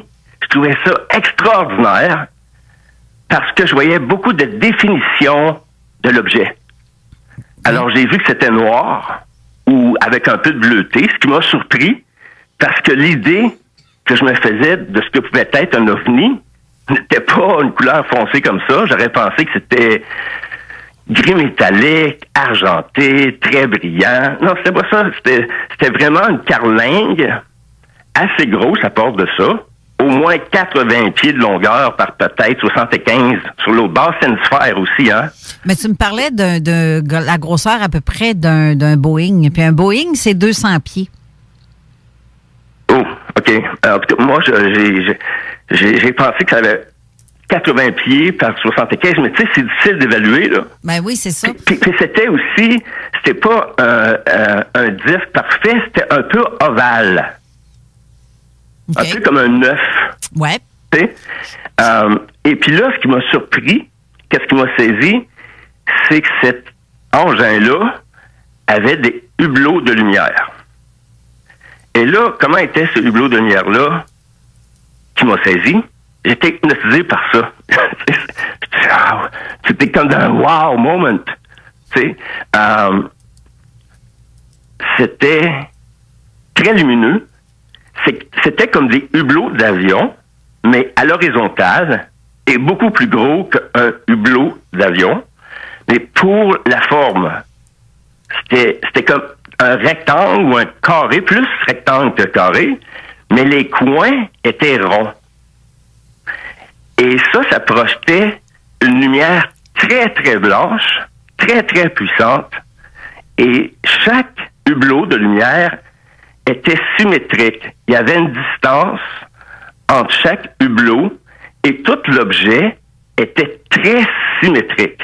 C'était très esthétique. Alors, j'ai trouvé ça beau. Tu sais, c'est trop bien beau, cette affaire-là. Mais tu sais, ça passe pas au bout de 11-12 secondes, c'est disparu parce que là, aussitôt qu'il est arrivé un autre nuage à gauche, puis c'est rentré dans le nuage, je l'ai perdu de vue. J'ai une question de Jean Morissette qui nous écoute. Je te l'ai posée, mais ça, c'est entre toi et moi là, pour mon enquête. Oui. Mais Jean te demande si est-ce que tu crois, as-tu l'impression d'avoir eu un missing time? Non, j'ai pas ça. Non. OK. Non, mais tu sais, après un événement comme ça, moi, 3 minutes après, j'ai pensé à Carole tout de suite, là. Et 3 minutes après, je t'ai envoyé un message vocal. Mm-hmm. Et toi, tu l'as reçu à 2h14. Je sais pas si tu l'as gardé dans ton téléphone. Oui, je l'ai encore. C'est 2h14. Donc, 4 minutes après mon observation, j'ai appelé Carole Lauzé pour lui conter ce que je venais de voir. Mm-hmm. Donc, tu sais, parce que les 3 jours après, c'est parce que après un événement comme ça aussi, là, tu commences à te poser des questions. Il y a beaucoup de choses qui se remettent en question. Je me suis dit, si c'est d'origine humaine, parce que, tu sais, j'essaie d'être plausible, possibilité, qu'est-ce qu'un objet comme ça faisait au centre-ville de Montréal, ou près du centre-ville de Montréal? Parce que moi, je suis à l'ouest du centre-ville, je suis à 20 km de Dorval. C'est pour ça que les avions qu'on voit ici n'arrivent jamais du côté sud ou du côté nord. Ça arrive toujours d'est en ouest ou d'ouest en est. Toujours. Hey, ça fait 15 ans que j'habite ici, là. Donc, je t'ai rendu où dans mon histoire? T'es rendu où? T'as dit, ben c'est parce que c'était tellement ébahi de voir comment c'était. Tu peux pas tu sais, la perception, c'est pour toi, c'était un choc de voir puis tu me parlais aussi des messages vocaux aussi que tu m'avais envoyés en expliquant qu'est-ce que tu avais vu. Tu m'as fait une bonne description. J'en ai profité en même temps pour poster l'image parce que Ray, tu t'as envoyé tu l'as dessiné, tu l'as envoyé à Carole pour être en mesure d'expliquer. J'ai fait 2 dessins à Carole pour qu'elle comprenne ce que j'avais vu. Et en passant, je remercie tellement Carole parce qu'elle était attentive à ce que je lui disais. Elle a été respectueuse. Puis elle m'a suggéré justement de faire un dessin, ce que j'ai fait du mieux que j'ai pu. Et elle m'a suggéré, elle, de refaire une espèce de portrait photo de ce que j'avais vu. Et j'ai été très exigeant dans ce qu'elle me faisait. Puis j'ai fait recommencer une couple de fois. Jusqu'à temps que ça soit comme toi t'as vu. Exactement. Comme exemple, elle avait mis dans une des versions au début les hublots de lumière assez collés les uns des autres et ça correspondait pas. Donc, j'ai fait recommencer pour qu'on voit il y avait vraiment une distance entre chaque hublot de lumière de 2-3 pieds. Donc, c'est important pour moi que ça soit ce que j'ai vu. Et à la fin, ce que vous avez comme photo qu'on a recréé à l'ordinateur, pour moi, c'est comme une photo souvenir. C'est pas mal ce que j'ai vu, là. J'avais pris une photo, ça aurait peut-être même pas été aussi clair. Ben, je suis pas sûr que avec un appareil photo, on aurait parvenu à prendre quelque chose de plus clair. C'est un peu la raison pourquoi on demande très souvent à nos témoins de nous en faire un dessin et même à plusieurs reprises de rajouter de la couleur. Peu importe les talents en dessin que notre témoin va avoir, c'est pas vraiment ça qui est important. C'est d'être en mesure d'avoir un aperçu visuel pour voir un peu plus. Ça nous permet de corroborer les informations avec d'autres cas, d'autres dessins qui ont déjà été faits, à la même nature que une enquête policière, mettons, quelqu'un qui s'est fait agresser, il va avoir un portrait robot qui va être fait, puis il va avoir un dessinateur professionnel qui va venir faire le portrait robot. Mais, la description est donnée par le témoin. Donc, dans ce cas-ci, on fait à peu près la même chose. C'est que tu as pris le temps d'expliquer de tout ton visuel et d'en tirer, justement, pour pouvoir en faire une image. Puis, tu sais, qu'est-ce qui est aussi surprenant? La première chose dans tout ça, là, comme je vous dis, qui m'a surpris, c'est quand je l'ai vu la première fois, que je vous ai dit qu'il était à gauche, près d'un clocher d'église, là, parce que moi, j'ai un clocher d'église aussi dans mon landscape. La perception, il était peut-être, je sais pas moi, 9000 pieds de moi, 10 000 pieds de moi. Je voyais une grosse lumière blanche comme un soleil, là. Je voyais aucune définition. C'était juste une grosse lumière blanche. Et tout de suite, moi, j'ai pensé, mais c'est quoi cet avion-là qui s'en vient, cette altitude-là, parce que c'était beaucoup plus bas qu'un avion devrait se trouver. Mais c'était... Puis quand il a sorti des nuages, puis il avait avancé, ça allait vite aussi, là. Ça allait peut-être à 100 km/h minimum, là. Donc, ça fly, cette affaire-là, là. Aussi, un autre détail que j'ai remarqué que le côté droit de l'appareil était légèrement plus incliné que le côté gauche. Donc, je me disais, coudonc, il est-tu en train de décoller? Il est-tu en ascension? C'est une question que je me suis posée. Parce qu'après que tu vois ça, moi, ça a duré peut-être moins d'une minute en tout, là. Le visuel que j'ai vu, là, où il y avait la définition, puis les hublots de lumière. Puis chaque hublot de lumière, je sais pas si je l'ai dit, là, était entouré, chacun d'eux, par une autre lumière, qui était une espèce d'effet d'auréole jaune-orangé. Comme le soleil, comme la photo que tu m'avais envoyée du soleil qui se couche. C'est comme un blanc jaune brillant, le blanc soleil, avec autour du soleil, des fois, tu as un auréole orangé, justement, qui est à cause de couronne. Ouais, c'est ça. Dans les jours subséquents, mon ami Alex Fortier, qui aussi a vu quelque chose cette nuit-là, lui, il est à Pointe-Saint-Charles. La même nuit que moi, il a vu 3 ovnis que lui a filmé, puis il a pris des photos, puis il a envoyé ça à MUFON. Mais au moment où moi, j'ai parlé de ça, c'était déjà fait. Là. Lui, il a déjà envoyé son dossier à MUFON, puis il attend un retour de contact, de communication avec eux. Là. Mm-hmm. Mais lui, ce qu'il a vu, c'est 3 lumières blanches avec un peu d'orangé qui se promènent très haut dans le ciel, peut-être à 40 000 pieds, puis qui s'en vont dans toutes les directions, qui zigzaguent. Puis lui, il a vu ça pendant plusieurs minutes. Alors lui a eu la chance de filmer puis de prendre une photo. Moi, c'est sûr, tu sais, après un événement comme ça, et c'est la raison pour laquelle j'ai accepté d'en parler publiquement, il faut en parler. Tu ne peux pas faire semblant que tu n'as pas vu ça parce que tu seras pas bien. Non. Même samedi matin, c'est bizarre, 4 jours après, je me suis levé à midi, puis je me suis dit, oui, ça n'a pas de bon sens ce que tu as vu. Je repassais, tu repasses le fil de ce que tu as vu, puis tu te poses des questions, puis tu te poses des questions. Ça, c'est clair. Même, je regarde Michelis, que je salue en passant, qui a, tu sais, t'as jasé avec lui, puis il dit, garde, lui, te comprend parce que c'est arrivé, lui aussi, de son côté, le côté énervement. Mais là, reste là, en revenant de la pause, ouais. Je vais répondre à une question. C'est quoi un missing time? Ouais, je vais juste répondre à ça après la pause. OK, bouge pas, Ray, on revient tout de suite après. Je reste là.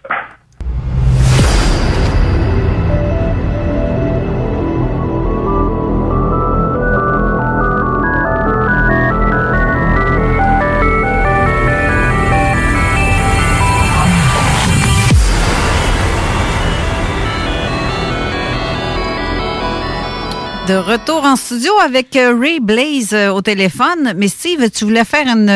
Oui, c'est ça. C'est une question de Mme Junot directement sur la page Facebook de Zone Parallèle. Donc, j'en profite pour rappeler le moyen de communiquer avec nous. Donc, via texto, par SMS, le 581-500-1196 et directement en dessous de la publication de l'émission d'aujourd'hui sur la page Facebook de Zone Parallèle.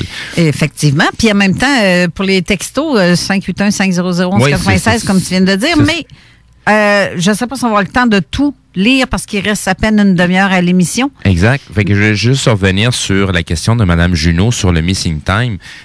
Donc, c'est une perception de quelqu'un où ce qu'il va avoir, on va avoir l'impression qu'il s'est passé quelques secondes seulement. Et quand on regarde notre montre, il s'est peut-être passé 1 heure, 2 heures, 3 heures. Des fois, ça peut être une journée entière. Puis on le réalise pas que tout ce temps-là a passé. Donc, c'est à ce moment-là qu'on va dire que c'est un missing time, c'est un temps perdu, qu'on ne sait pas qu'est-ce qui s'est passé. La perception qu'on va en avoir, c'est que ça a duré quelques instants où ce qu'on s'est pas rendu compte, où est-ce qu'il passait ce temps-là, mais il s'est passé quelque chose. Effectivement. Puis, non, moi, je n'ai pas eu ça. Je n'ai pas eu de nuit d'insomnie. J'ai pas été jamais en état de panique ou quelque chose d'aussi grave que ça. Et tantôt, là, j'ai retrouvé mon idée que j'avais perdue. La première question que je me suis posée, c'est si c'est d'origine humaine, comment ça que je connais pas ça? Comment ça que la population n'est pas informée qu'il y a peut-être des gens qui ont créé une chose comme ça? Et tout de suite après, j'ai pensé, c'est impossible. Impossible parce que j'ai voulu produire, j'ai écrit 3 courts-métrages présentement, puis j'ai appelé une de mes amies qui ont des drones, puis je voulais qu'ils filment des plans. Je voulais que le film commence avec un plan aérien qui arrivait d'en haut, sur la maison. Puis elle m'a dit, on peut pas. Parce que ça prend le permis. Il y a des nouvelles lois depuis 2019, surtout à Montréal. Ça prend des dérogations. C'est illégal. On peut pas faire ça. Alors, j'ai changé de film pour l'instant. Je me dis, je vais faire un autre film. Alors, je sais, à cause de ça, que surtout à Montréal, qu'il y a des lois très strictes concernant tout ce qui peut voler au-dessus de la ville, là. Exact. Donc, pour moi, c'est pas crédible que quelque chose de source humaine aurait fait ça parce que la ville ne l'aurait pas permis. Mais de toute façon, un drone privé comme ça n'a pas 200 pieds, là. Ça a 24 pouces. Non, c'est gros max. Je vous le dis, là. C'était pas un avion. Pour des drones professionnels. C'était pas un ballon. C'était pas un météorite. C'était pas un satellite. Pas des étoiles filantes. Okay. J'ai vu un objet dans lequel j'ai vu des définitions pour lesquelles j'ai été capable de dessiner et qu'on a recréé l'ordinateur qui soit le plus parfait possible à la vérité que moi j'ai vue. Et moi, après ça, peut-être 10-15 minutes après, je me suis assis dans mon sofa et j'ai fini d'écouter l'émission de Don Lemon. Donc, ça m'a pas perturbé plus que ça. Il n'y a pas eu de missing time, mais c'est certain que je ne peux pas oublier ça. Et tu sais, moi, j'avais assez du COVID-19, là. à vivre présentement, à toutes les questions que je me pose, parce que concernant ce qu'on vit actuellement, il y a des choses invraisemblables qu'on vit là-dedans qui ne collent pas quand je regarde les bulletins d'information. Alors là, arrivent toutes les questions que je me pose concernant cet ovni-là, parce que là, tu te dis, ça vient d'où? Qui sont les pilotes? Sont-ils assez intelligents pour savoir peut-être que je les ai vus? C'est un questionnement que j'avais. Et quand on a recréé la photo, à un moment donné, la belle Carole, elle m'envoie des dessins puis des photos d'un autre ovni. Elle me demande, ça ressemblait-tu à ça? Puis là, moi, je dis, hey, oui! Bon, mais ce dont tu parles présentement, Ray, c'est que j'ai fait le lien parce que quand tu m'as envoyé tes premiers dessins, j'ai fait une recherche avec des cas déjà connus pour faire une comparaison, à savoir si ça peut être plausible que ça soit la même chose ou ça veut pas dire que c'est le même, mais c'est semblable en tout cas. C'est pas mal pareil à l'OVNI que Betty et Barney Hills ont vu en 61. Ces gens-là venaient de Montréal et s'en allaient au New Hampshire. Ils retournaient chez eux et ce soir-là, ils ont été abductés et l'appareil qu'ils décrivent et qu'ils dessinent, c'est exactement le même modèle, très, très semblable à celui que tu as aperçu. Oui, sauf que toi, tu n'as pas vécu d'abduction, par exemple. Ben oui, mais tu sais, c'est que là, après ça, moi, je la connaissais absolument pas, cette histoire-là, même si elle est très connue. Comme j'ai dit tout à l'heure, je connaissais l'histoire de l'OVNI de Place Bonaventure. Je connaissais l'histoire de M. Travis.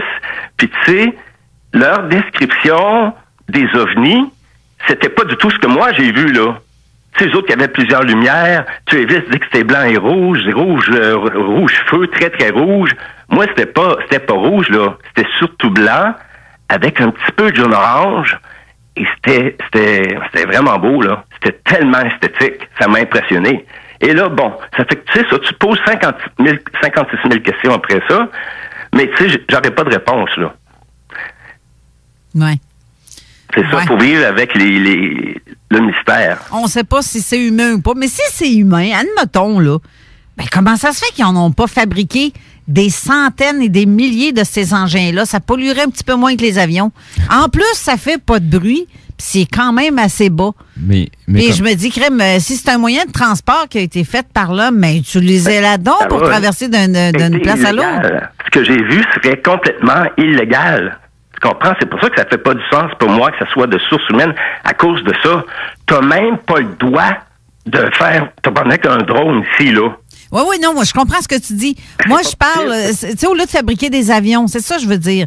Si c'est de fabrication humaine, je dis, mais ça serait mieux ça, utiliser ça qui fait pas de bruit ni de pollution qu'utiliser un avion qui fout du chemtrail puis ce que tu voudras. Hey, comment ça tombait pas? Comprends-tu? Il n'y avait pas de bruit de moteur, pardon. Ça tombait pas, là. Ben, en plus. Et t'avais-tu l'impression... Donc, pour moi... c'est pour ça que je dis que c'est un ovni. C'est un objet volant que je peux pas identifier. Je vous ai tout dit les choses que ça peut pas être. Tu sais, quand tu élimines les avions, les drones, les satellites, qu'est-ce qui reste à un moment donné? Ben, il reste juste un objet qui vient d'au-delà de notre atmosphère. Il reste juste ça. Oui, parce que tu me parlais d'un son aussi que ça faisait. J'aimerais ça que tu le dises, parce que c'est pas un son de moteur, là. C'est non, pas le absolument typique, pas. là. Oui, il y avait un son avec ça. Et non, c'était pas un bruit de moteur.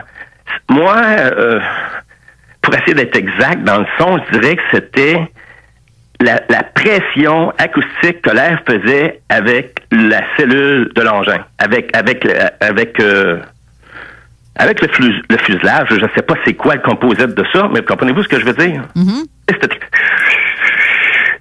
Avec un son comme ça, là. Un sifflement comme si un tuyau, l'air passerait dans un tuyau, ou un sifflement comme un genre de sifflement, dans le fond. Un genre de sifflement. J'aime pas sifflement, mais on va dire ça, ouais. Ben, c'est pas un bourdonnement.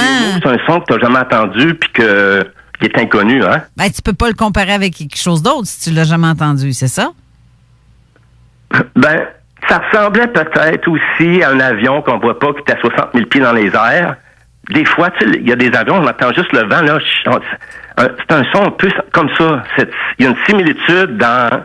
Des fois, on entend... Tu sais, quand l'avion est à 50 000 pieds, tu n'entends pas un moteur, mais tu entends des placements d'air en haut, là, puis On pense que c'est des avions. Oui. Ça fait que là, on me dit, c'est un peu semblable à un son comme ça. Donc...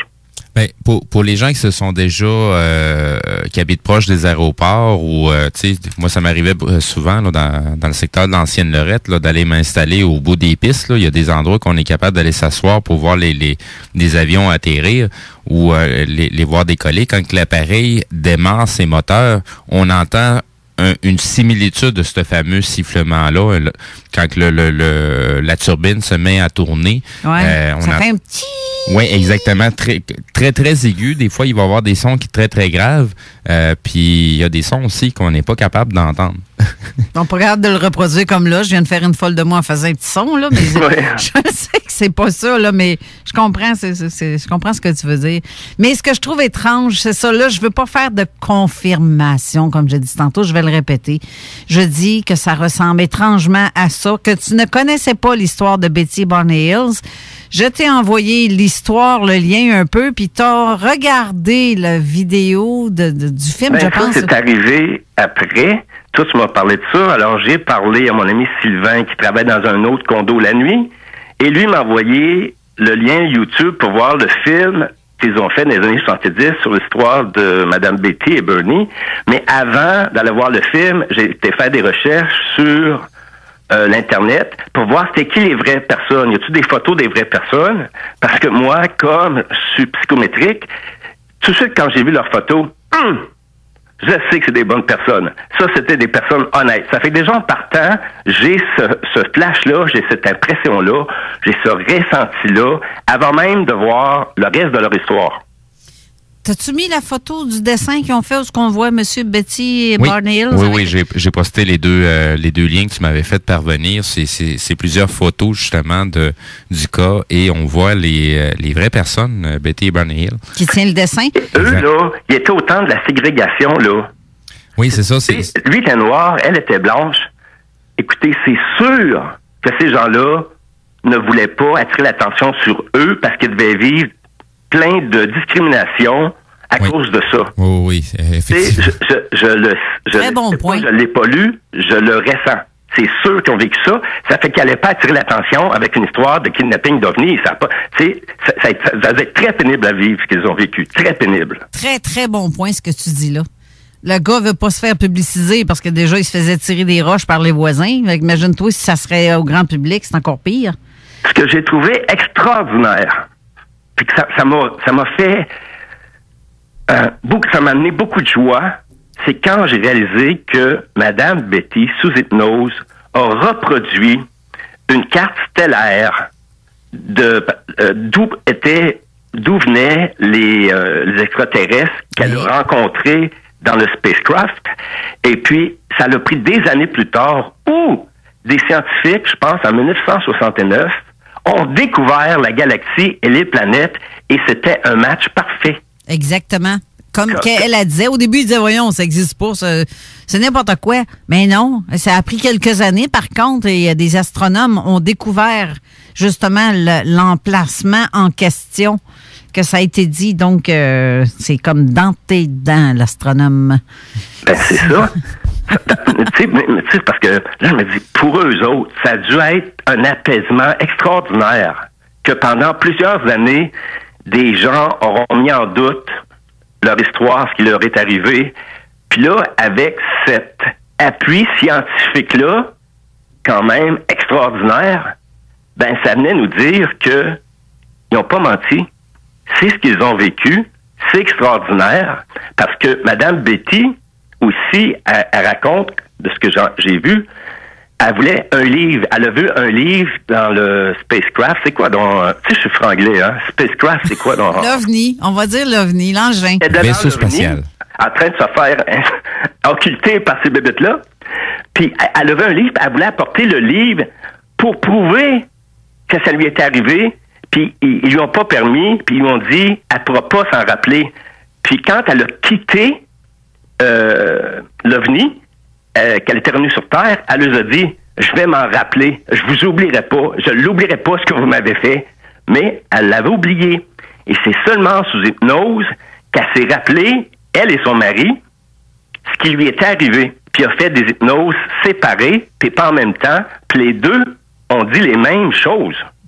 C'est drôle parce que Jean Morissette vient d'envoyer aussi, il a écrit, et c'est la raison pour laquelle Barney Hills, sous hypnose, lorsqu'il était à l'intérieur de l'engin, hurle « I want my gun, I want my gun », je veux mon fusil. Ben oui, oui. il s'apprêtait à les tirer. T'imagines-tu, là, l'extraterrestre qui débarque avec les Américains qui sont tous armés jusqu'aux dents, puis eux autres, c'est illégal, là. Hey, ils ont-tu le goût de débarquer aux États, eux autres? Pas vraiment. Tu sais, les armes sont légales là-bas, ils vont se faire tirer. C'est sûr qu'ils ne seront pas les bienvenus. Parce que les gens vont avoir peur de ça. Ils vont avoir peur de se faire une fouille sanguine, en fait, quand quelque part. Mais non, ça ne veut pas dire que tu vas te faire enlever. Je vais juste faire une petite parenthèse. Les armes sont légales là-bas. Pas tous. Les armes automatiques ne le sont pas. C'est les armes semi-automatiques. Et c'est le deuxième amendement. Là, c'est un droit de pouvoir posséder des armes. Mais c'est ça, c'est pas toutes les armes qui peuvent avoir. Mais sinon, tu sais, un arc et des flèches, là, tu sais, une arbalète, là, c'est très efficace aussi, là. En tout cas, le temps file, puis il y a quelque chose que je voulais dire qui est très important. C'est la raison primaire pour laquelle j'ai accepté l'invitation de Carole. C'est que, mesdames et messieurs, si vous voyez quelque chose comme ça, si vous faites une observation de type rapproché, je sais l'effet que ça fait, il faut en parler. Parce que si on n'en parle pas, on sera pas bien. Si j'en parlais pas, je serais pas bien. Au risque de me faire juger de manière fausse, les gens vont dire, mais il y a une maladie mentale, mais c'est un drogué, c'est un ci, c'est un... Au risque de ça, il faut que cette vérité-là sorte. Il faut dire ces choses-là. Et moi, dans mon entourage, j'ai eu des personnes qui m'ont dit justement, t'as vu des étoiles filantes, t'as vu un drone, t'as vu ci, t'as vu ça. Mais je leur raconte que ce que j'ai vu, la photo de Carole, ça a-tu de l'air d'un météorite, ça, cette affaire-là, tu sais? Pas vraiment. Ni d'une étoile filante. Tu sais, il faut aussi comprendre qu'il y a des gens qui veulent pas savoir ces choses-là. Il n'y a pas plus aveugle que celui qui n'a pas envie de voir. Hey non, mais sérieusement, Ray, quand t'en parlais à du monde, les gens, il y en a qui pouvaient dire, mais t'es sûr que c'est pas ci, t'es sûr que c'est pas ça, que t'aurais vu à place. Parce que non, les gens, la majorité des gens veulent pas voir que ça existe. Ça. Non, j'ai même des gens dans mon entourage, dans ma famille, qui m'ont dit, parle pas de ça. Faut pas que t'en parles. Tu vas avoir des problèmes. Tu vas passer pour un fou. Je comprends, c'est parce qu'on m'aime, puis on s'imagine que, ils m'ont dit, les gens de l'armée vont aller débarquer chez vous, puis tu vas avoir des problèmes. Je voudrais bien que les gens de l'armée débarquent. Là, premièrement, j'en ai parlé publiquement trop tard. C'est ça. Tu sais, c'est... savoir qu'une brique, c'est un salade. Tu sais, vous étiez, vous autres. Tu comprends? Vous savez que vous étiez le 15 avril, là? Non, je serais pas le bonne mère pour les autres. Tu sais, c'est comme du moment que tu te poses des questions, puis t'en parles à ton entourage, il y a toujours un qui va te dire que t'es un complotiste, là, un survivaliste, là. Non, c'est juste de se poser des questions. C'est un exercice normal de chaque être humain, puis tout le monde devrait se poser des questions. Une personne équilibrée. Oui, va se poser des questions, va se remettre en question, là. J'en parle, puis je me dis, plus que j'en parle, plus que je vais être capable de tourner la page. Exact. Si je gardais ça en dedans, boy, je serais pas bien. Parce que là, tu t'imagines, tu fais semblant que tu n'as rien vu. Puis là, tu te poses des questions sur ton état de santé mentale. Pourquoi il faudrait pas que j'en parle? Parce que le monde va dire que c'est impossible. Alors, Betty et Barney, là, pendant 1 an, ils n'en parlaient pas parce qu'ils s'en rappelaient pas vraiment. Mais ça a dû être l'enfer, ce qu'ils ont vécu, là. Ben, c'est ça. Autres, en plus, ils étaient abductés. Et après que j'ai vu le film, je suis devenu anxieux dimanche soir après avoir vu le film parce que c'est une des questions que je me pose et j'en ai parlé un peu cette semaine à Steve et à Carole. Je me pose des questions. Est-ce qu'ils savent que je les ai vus parce qu'ils ont une technologie plus avancée que la nôtre? Ils ont-tu des radars qui leur permettent de voir que j'étais dans ma fenêtre puis que je les ai vus? Et si oui, ils peuvent-tu revenir? Je pourrais-tu être un abducté? Et ça, je désire pas ça. Alors, quand je me suis couché après, à 5 heures du matin, dimanche soir, j'essayais de fermer une fenêtre, puis j'y arrivais pas, puis j'étais sa panique. C'est, hey, la fenêtre, là. Mais c'est mon opinion personnelle, là. Mais, tu sais, de ma compréhension du phénomène. Mais c'est ce que je t'ai répondu, c'est parce que c'est toi qui es rendu là. C'est toi qui les as appelés. Tu vibres d'une certaine façon qui fait que, t'es rendu à une autre étape dans ton évolution, dans ta prise de conscience. Puis, tu sais, plus on va s'intéresser au phénomène, plus on va les appeler, là. C'est comme si on a une pancarte sur la tête, là, puis... je crois en vous autres. Je veux vous voir, tu sais. Ben non, je l'ai dit tantôt que je crois pas aux ovnis. Non, mais que tu y crois ou que tu y crois pas, tu sais, c'est la... Ta conscience est un petit peu plus... Non, mais attendez, là, je crois pas aux ovnis. Mais à cause de qu'est-ce que j'ai vu, oh my God, je sais qu'il y a des ovnis qui existent. C'est ça. Moi non plus, j'y crois pas. Je le sais. Je respectais les témoignages de certaines personnes que j'ai rencontrées ou que j'ai vues dans ma vie. Mais là, tu sais, c'est comme... C'est évident, là. C'est pas juste qu'il faut que je croie le témoignage de quelqu'un comme Betty et son mari, qui semble très crédible. C'est comme, ça m'est arrivé aussi. Puis tu te dis, pourquoi ça m'est arrivé? C'est pas grave. Tu sais, je veux dire, la vie va continuer, tout ça. Mais là, écoute, je sais qu'il y a une forme d'intelligence que je ne connais pas. Ouais. Là, c'est ici que l'émission s'achève. Malheureusement, on est en train de défoncer. Ben oui, déjà, toi, chose. Okay. Mais je te remercie, Ray, d'avoir été là. Il va falloir que je te réinvite pour qu'on parle de ton EMI. Ça, c'est un autre truc à un moment donné. Quand il y aura le déconfinement, là, maintenant, peut-être que tu pourrais venir en studio aussi. Ça nous donnerait une occasion de se revoir. Alors, en tout cas, avec plaisir. Mais merci beaucoup. Puis je te remercie d'avoir été là. Je remercie Jean Morissette d'avoir été là aussi. Steve, merci d'avoir été là encore une fois. Merci aux auditeurs. Si les gens ont des questions, Carole, là, ils peuvent écrire sur ta page Facebook. Je vais tenter de répondre le mieux possible. Parfait. Merci beaucoup de ton authenticité et de tout ce que tu c'est moi qui vous remercie. Merci beaucoup. Alors, sur ce, on vous souhaite une bonne semaine à tous.